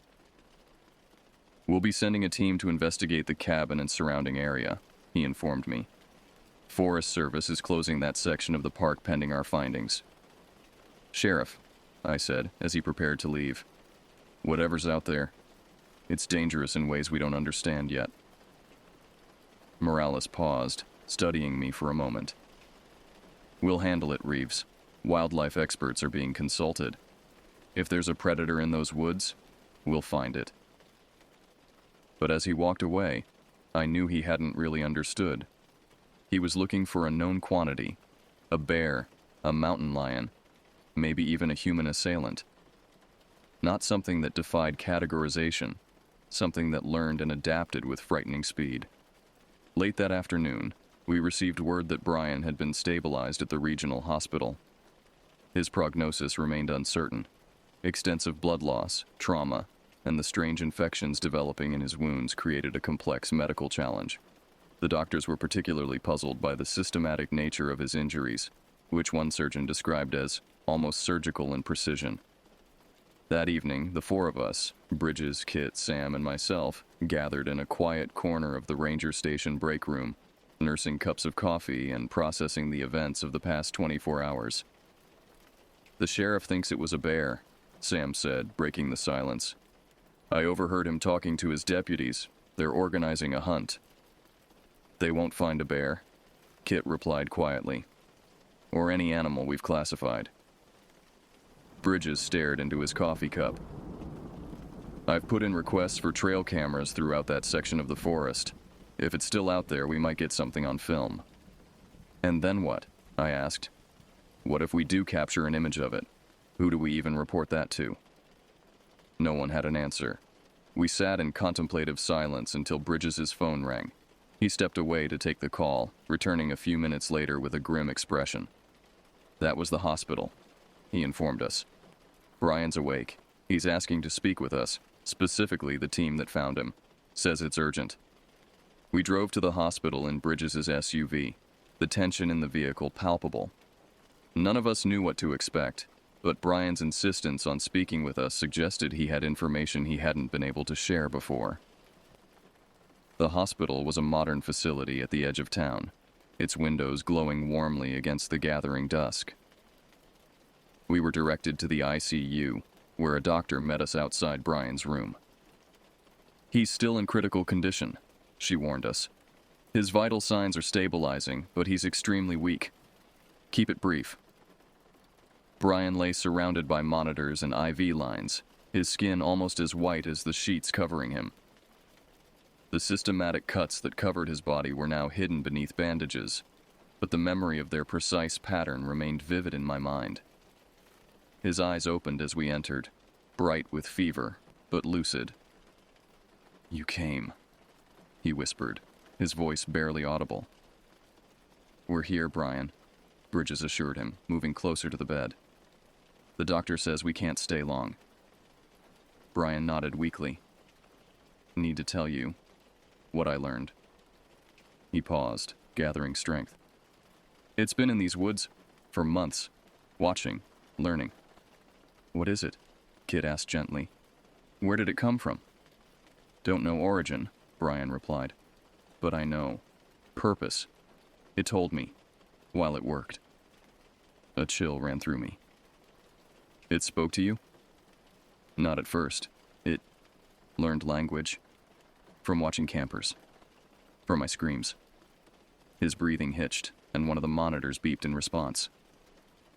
"It's studying us, our bodies, how we're made, how we move, how we think." "Why?" Sam asked, her voice barely above a whisper. Brian's gaze shifted to her. "To become like us. Perfect mimicry." He swallowed painfully. "It's getting better. Each time. Better approximation." "The cuts on your body," I said, understanding dawning. "It was mapping you, learning your anatomy." He nodded, wincing with the effort. "Started with animals, dissected them, studied them. I was first human subject." His eyes filled with tears. "Not last. It's still learning. Still needs more subjects. We wounded it," Bridges told him. "I shot it when it attacked the cabin." A ghost of a smile touched Brian's lips. "Good, but won't stop it. It heals, adapts." His expression grew more urgent. "Listen carefully. It can't mimic perfectly yet. Still gets details wrong. That's how. You'll know." "Know what?" I asked. "When it's pretending to be human," he whispered. "When it walks among us." The monitor beside his bed began to beep more rapidly as his pulse elevated. The doctor appeared in the doorway. "That's enough. He needs rest." As we prepared to leave, Brian grasped my wrist with surprising strength. "Subtle wrongness," he hissed. "Movements too smooth or too jerky. Eyes don't blink right. And cold.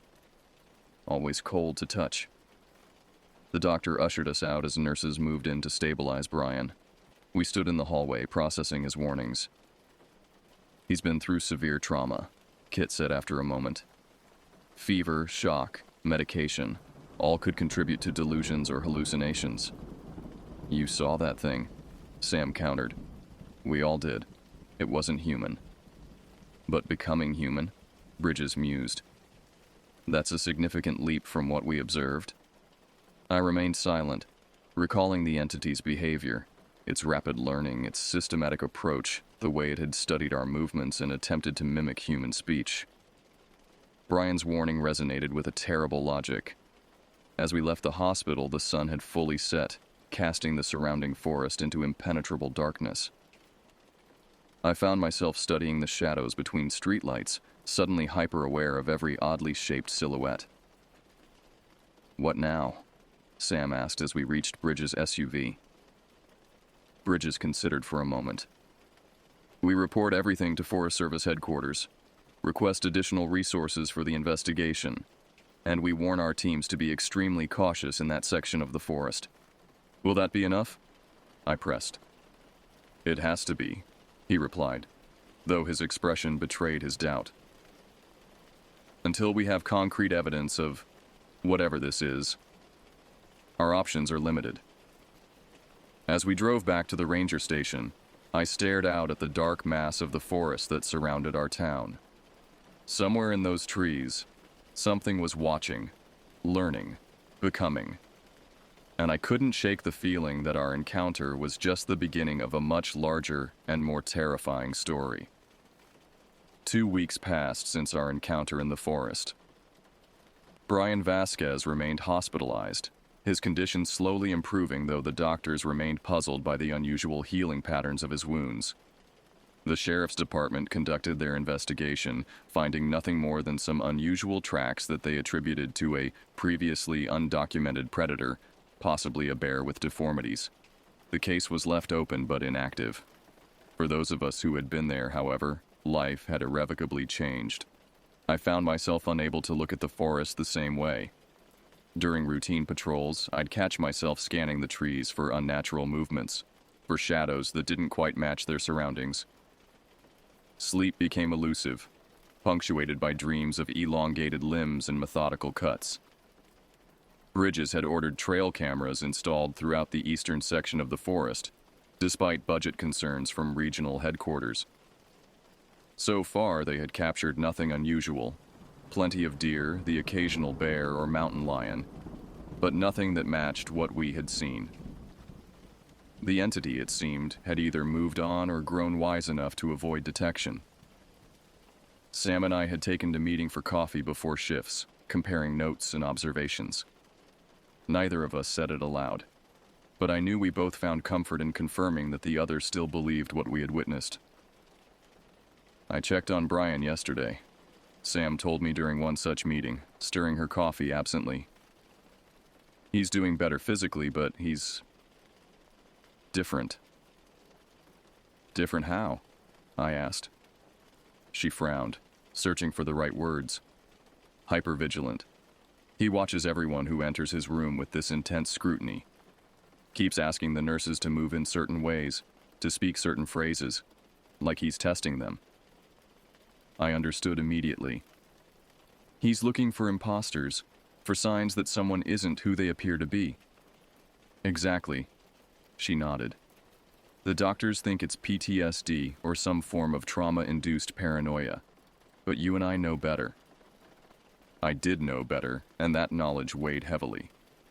The Forest Service had reopened the closed section after a cursory investigation found no ongoing threat, and hikers were once again venturing onto those trails, unaware of what might be watching them from the shadows. That afternoon, I was reviewing maps in the office when Bridges called me into his private office. He closed the door behind me, his expression grave. "We got something," he said without preamble, turning his laptop to face me.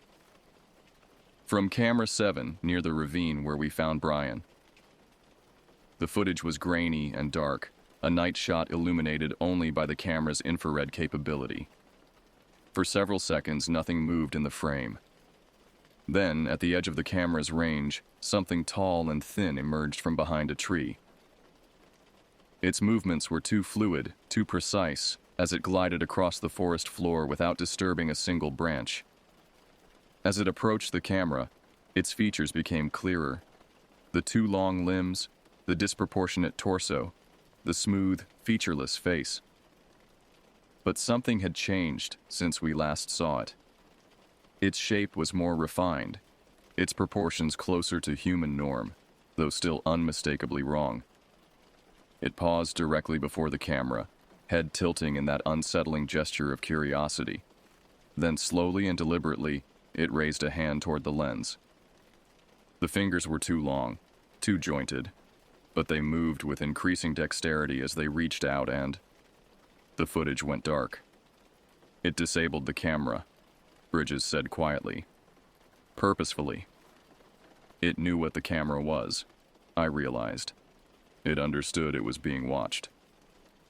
Bridges nodded grimly. "That's not all. 2 hikers were reported missing yesterday, last seen heading into the Eastern Trail system." My stomach dropped. "Search party?" "Assembling now. I want you on it, but..." He hesitated. "I understand if you'd prefer not to go back out there." "I'm going," I said immediately. Someone needs to know what we're potentially dealing with. Bridges looked relieved. Good. Sam and Kit are already gearing up. This time we're going better prepared. Better prepared turned out to mean a 6-person team, all armed, with additional Forest Service rangers from neighboring districts who had been briefed on a potential unknown predator. No one explicitly mentioned our encounter with the entity, but the tension in the air as we gathered at the trailhead spoke volumes. Last confirmed sighting was at the Crystal Lake campground, Bridges explained, pointing to the location on our maps. Mark and Elaine Wilson, both experienced hikers, both in their early 30s. They were supposed to check in with friends yesterday evening by satellite phone. When they didn't, their emergency contact called it in. Any signs of disturbance at their campsite? Asked Ranger Powell, a veteran from the Northern District. Unknown, Bridges replied. We're the first response team. Sheriff's Department is assembling their own search party but won't be on site for at least 3 hours. We moved out in pairs, maintaining visual contact as we followed the trail toward Crystal Lake. The day was overcast, occasional drops of rain pattering on the canopy above us. The forest felt oppressively quiet, just as it had during our search for Brian. Sam walked beside me, her eyes constantly scanning our surroundings. You feel it too, don't you? She murmured. Like we're being watched. I nodded, unwilling to voice my growing unease. Every shadow seemed to harbor potential threat, every rustle of leaves a possible sign of that unnatural presence. We reached the Wilsons' campsite just after noon. At first glance, everything appeared normal. A 2-person tent properly set up, cooking equipment neatly arranged, backpacks hung from a tree branch to keep them away from wildlife. It was only upon closer inspection that the wrongness became apparent. The tent, Kit said, crouching beside it. Look at these seams. Where the fabric panels connected, someone, or something, had carefully picked apart the stitching in small sections, as if examining how the pieces fit together. The same methodical exploration was evident in other items. A hiking boot with its laces removed and precisely rethreaded in an incorrect pattern. A compass that had been disassembled and reassembled with subtle errors. It's learning how things are constructed, I said quietly. Material objects this time, not just biology. Bridges directed the team to spread out and search the perimeter while maintaining visual contact. Any sign of the Wilsons is priority 1, he reminded everyone. But stay alert and together. Sam and I took the western edge of the clearing, carefully checking for tracks or disturbances in the undergrowth. About 20 yards from the campsite, Sam stopped abruptly. Alex, she called softly. Look at this. On the ground before us lay a walking stick, standard equipment for many hikers, but this one had been altered. Sections had been carefully carved away to reveal its internal structure, and strange symbols had been etched into the wood. Not random scratches, but precise patterns that reminded me uncomfortably of the systematic cuts on Brian's body. It's getting more sophisticated, I murmured. More intentional. A shout from the eastern perimeter drew our attention. We hurried to join the others, who had gathered around a disturbing discovery, a trail of personal items leading away from the campsite. A watch, a glove, a hat. Each placed deliberately, as if marking a path. It's leading us somewhere, Kit said, voicing what we were all thinking. Or leading us into a trap, Ranger Powell countered, his hand resting on his sidearm. Bridges considered our options briefly. We follow, but with extreme caution. Powell, you and Chen take rear guard, Alex and Sam with me on point. Martin and Lopez maintain the middle.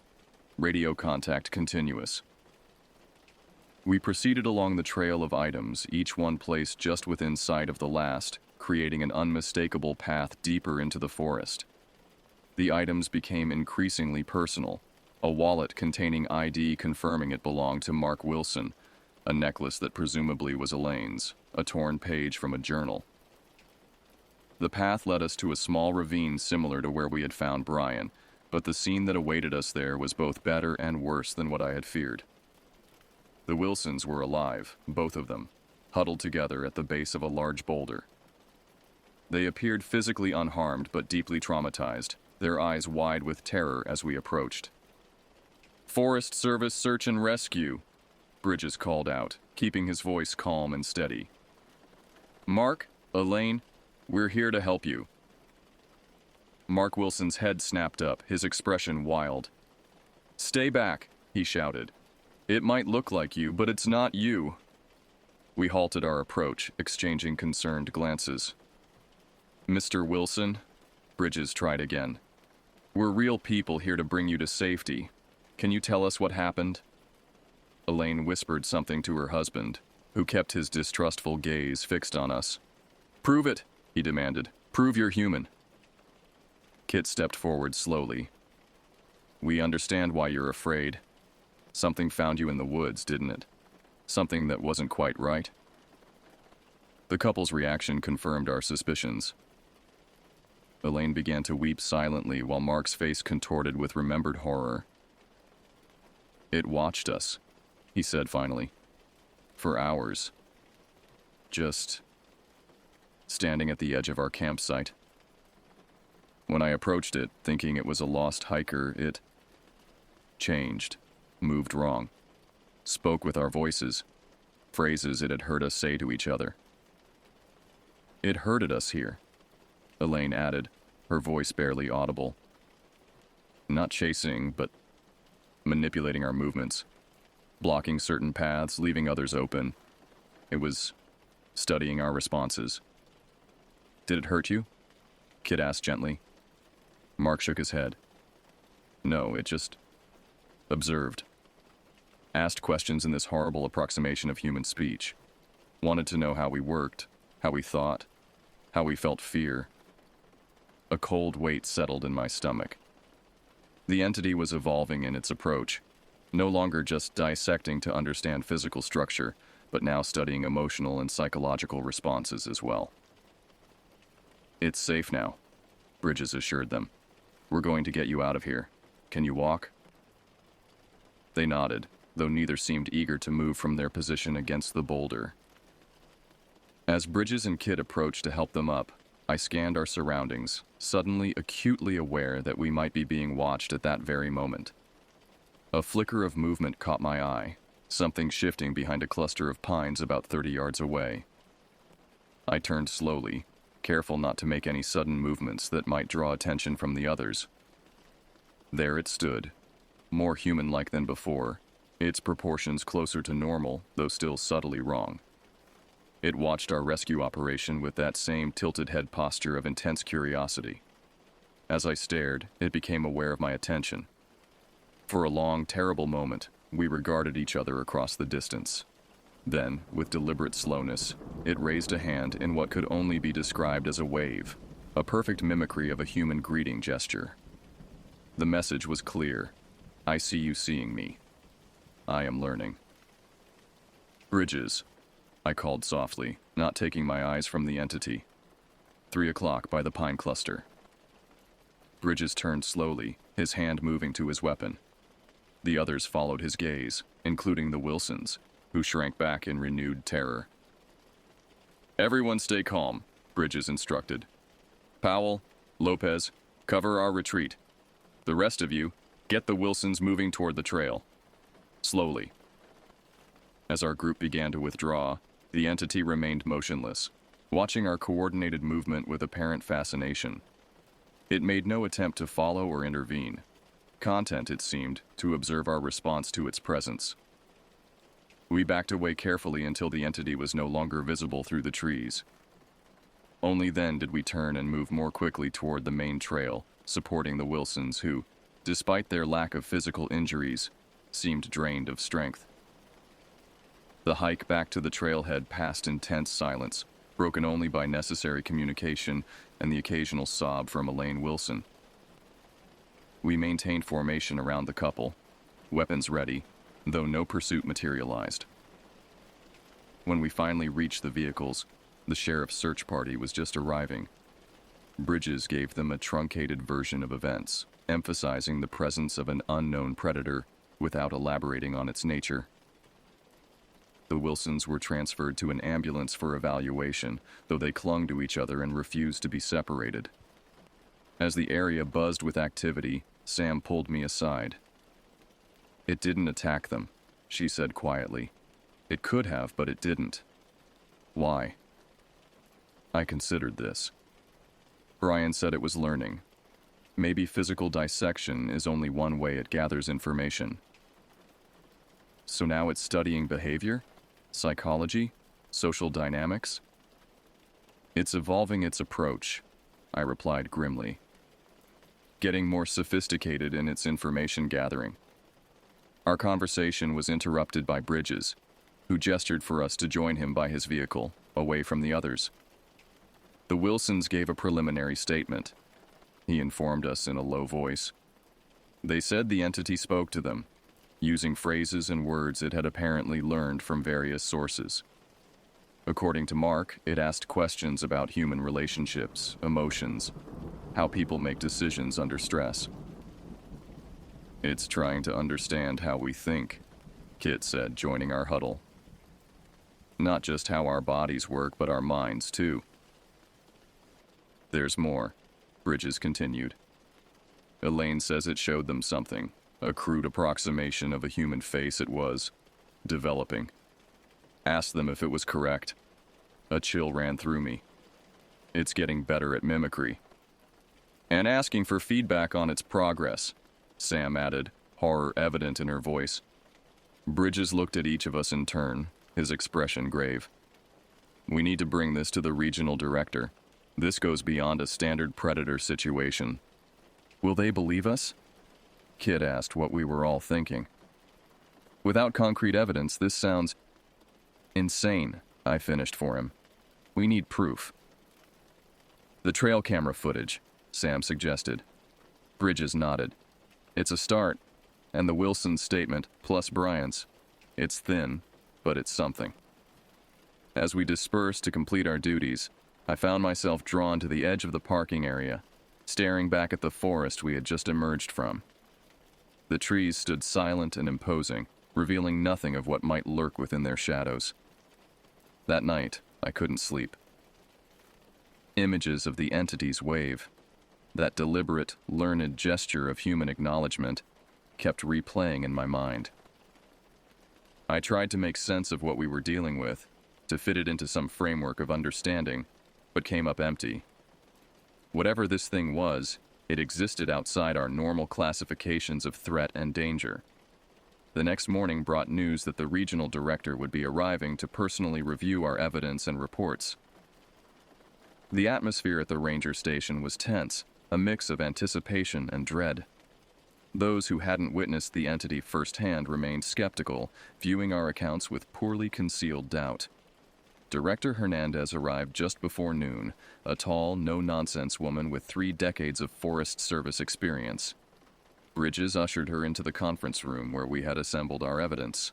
The trail camera footage, photographs of the altered items from the Wilsons' campsite, medical reports on Brian's unusual injuries, and detailed statements from all witnesses. For nearly 2 hours, Hernandez reviewed everything in silence, occasionally asking clarifying questions, but offering no indication of her thoughts. When she finally spoke, her tone was measured and careful. "To be clear," she began, looking at each of us in turn, "you believe there is an unknown entity in Cibola National Forest that is systematically studying humans for the purpose of mimicking us? An entity that is not only intelligent but apparently learning at an accelerated rate?" Put that way, it sounded absurd, but we nodded nonetheless. "The evidence is concerning," she admitted, "particularly the medical reports and the trail camera footage, but it's far from conclusive." "With respect, Director," I interjected, "we've all seen this thing. It's real, and it's dangerous in ways we don't fully understand yet." Hernandez considered me for a moment. "I'm not dismissing your experiences, Ranger Reeves, but I need more before I can authorize the kind of response this situation would warrant if confirmed." "More?" Sam asked incredulously. People have been attacked, traumatized. What more do you need? Definitive evidence, Hernandez replied calmly. Something that can't be explained away as an unknown animal species or a human perpetrator with unusual methods. Bridges leaned forward. Director, I understand your position, but while we wait for definitive evidence, this entity is evolving its approach. The Wilsons weren't physically harmed because it's moved beyond simple anatomical study. It's learning how to act human, how to blend in. The threat is escalating. Hernandez was silent for a long moment. Here's what I can do, she said finally. I'll authorize increased patrols in the affected areas, additional trail cameras with improved capabilities, and a temporary advisory for hikers to avoid solo trips in the eastern section. I'll also put our wildlife biology team on alert to analyze any new evidence immediately. It wasn't everything we'd hoped for, but it was something. As the meeting disbanded, Hernandez pulled me aside. Off the record, Reeves, she said quietly. I've been in these forests for 30 years. I've seen things that don't make easy sense. Things I've never reported because there wasn't a framework to report them in. I'm not dismissing what you and your team experienced. I studied her face, seeing a glimmer of understanding I hadn't expected. But you need more before you can act officially. She nodded. Bureaucracy requires evidence. But be careful out there. Whatever this is, don't underestimate it. The following days brought increased activity to our normally quiet station. Additional rangers were deployed, wildlife experts consulted, trail cameras upgraded and repositioned. The eastern section of the forest remained open, but with prominent advisories about traveling in groups and reporting unusual sightings immediately. Brian Vasquez was released from the hospital into psychiatric care, his physical wounds healing, but his mental state still fragile. The Wilsons declined further interviews and reportedly moved away from the area entirely. Life began to resume a strained normalcy, though those of us who knew the truth remained vigilant. A week after Director Hernandez's visit, I was reviewing footage from the new trail cameras when I noticed something odd on camera 12, positioned near a popular hiking trail just outside the area where we'd encountered the entity. A figure stood at the edge of the frame, partially obscured by foliage.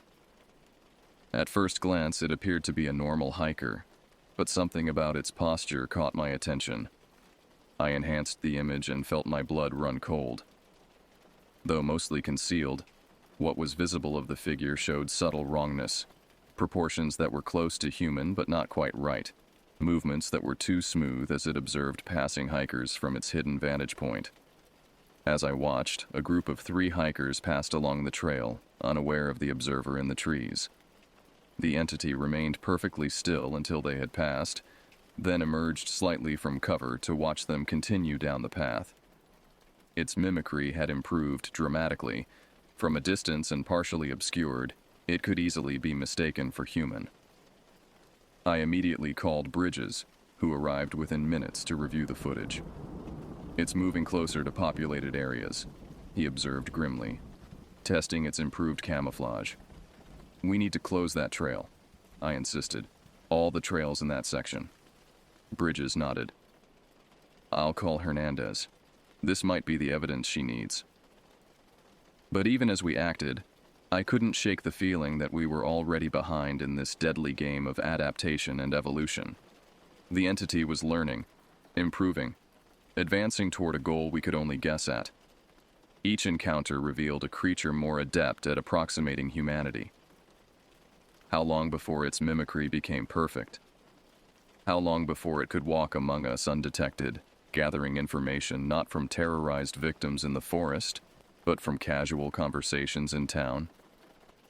The thought kept me awake at night, scanning the faces of strangers for signs of subtle wrongness. 2 days later, we closed all trails within a 3-mile radius of the sightings, citing wildlife management operations to avoid panic.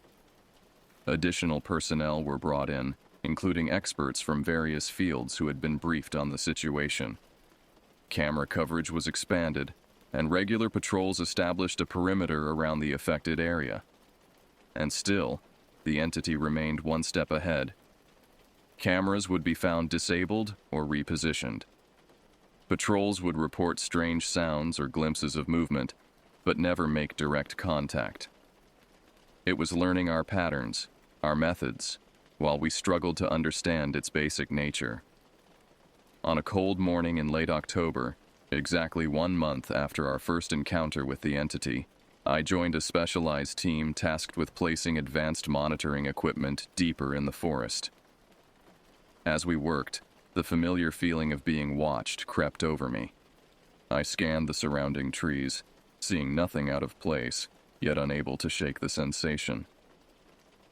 We finished our work as the early dusk.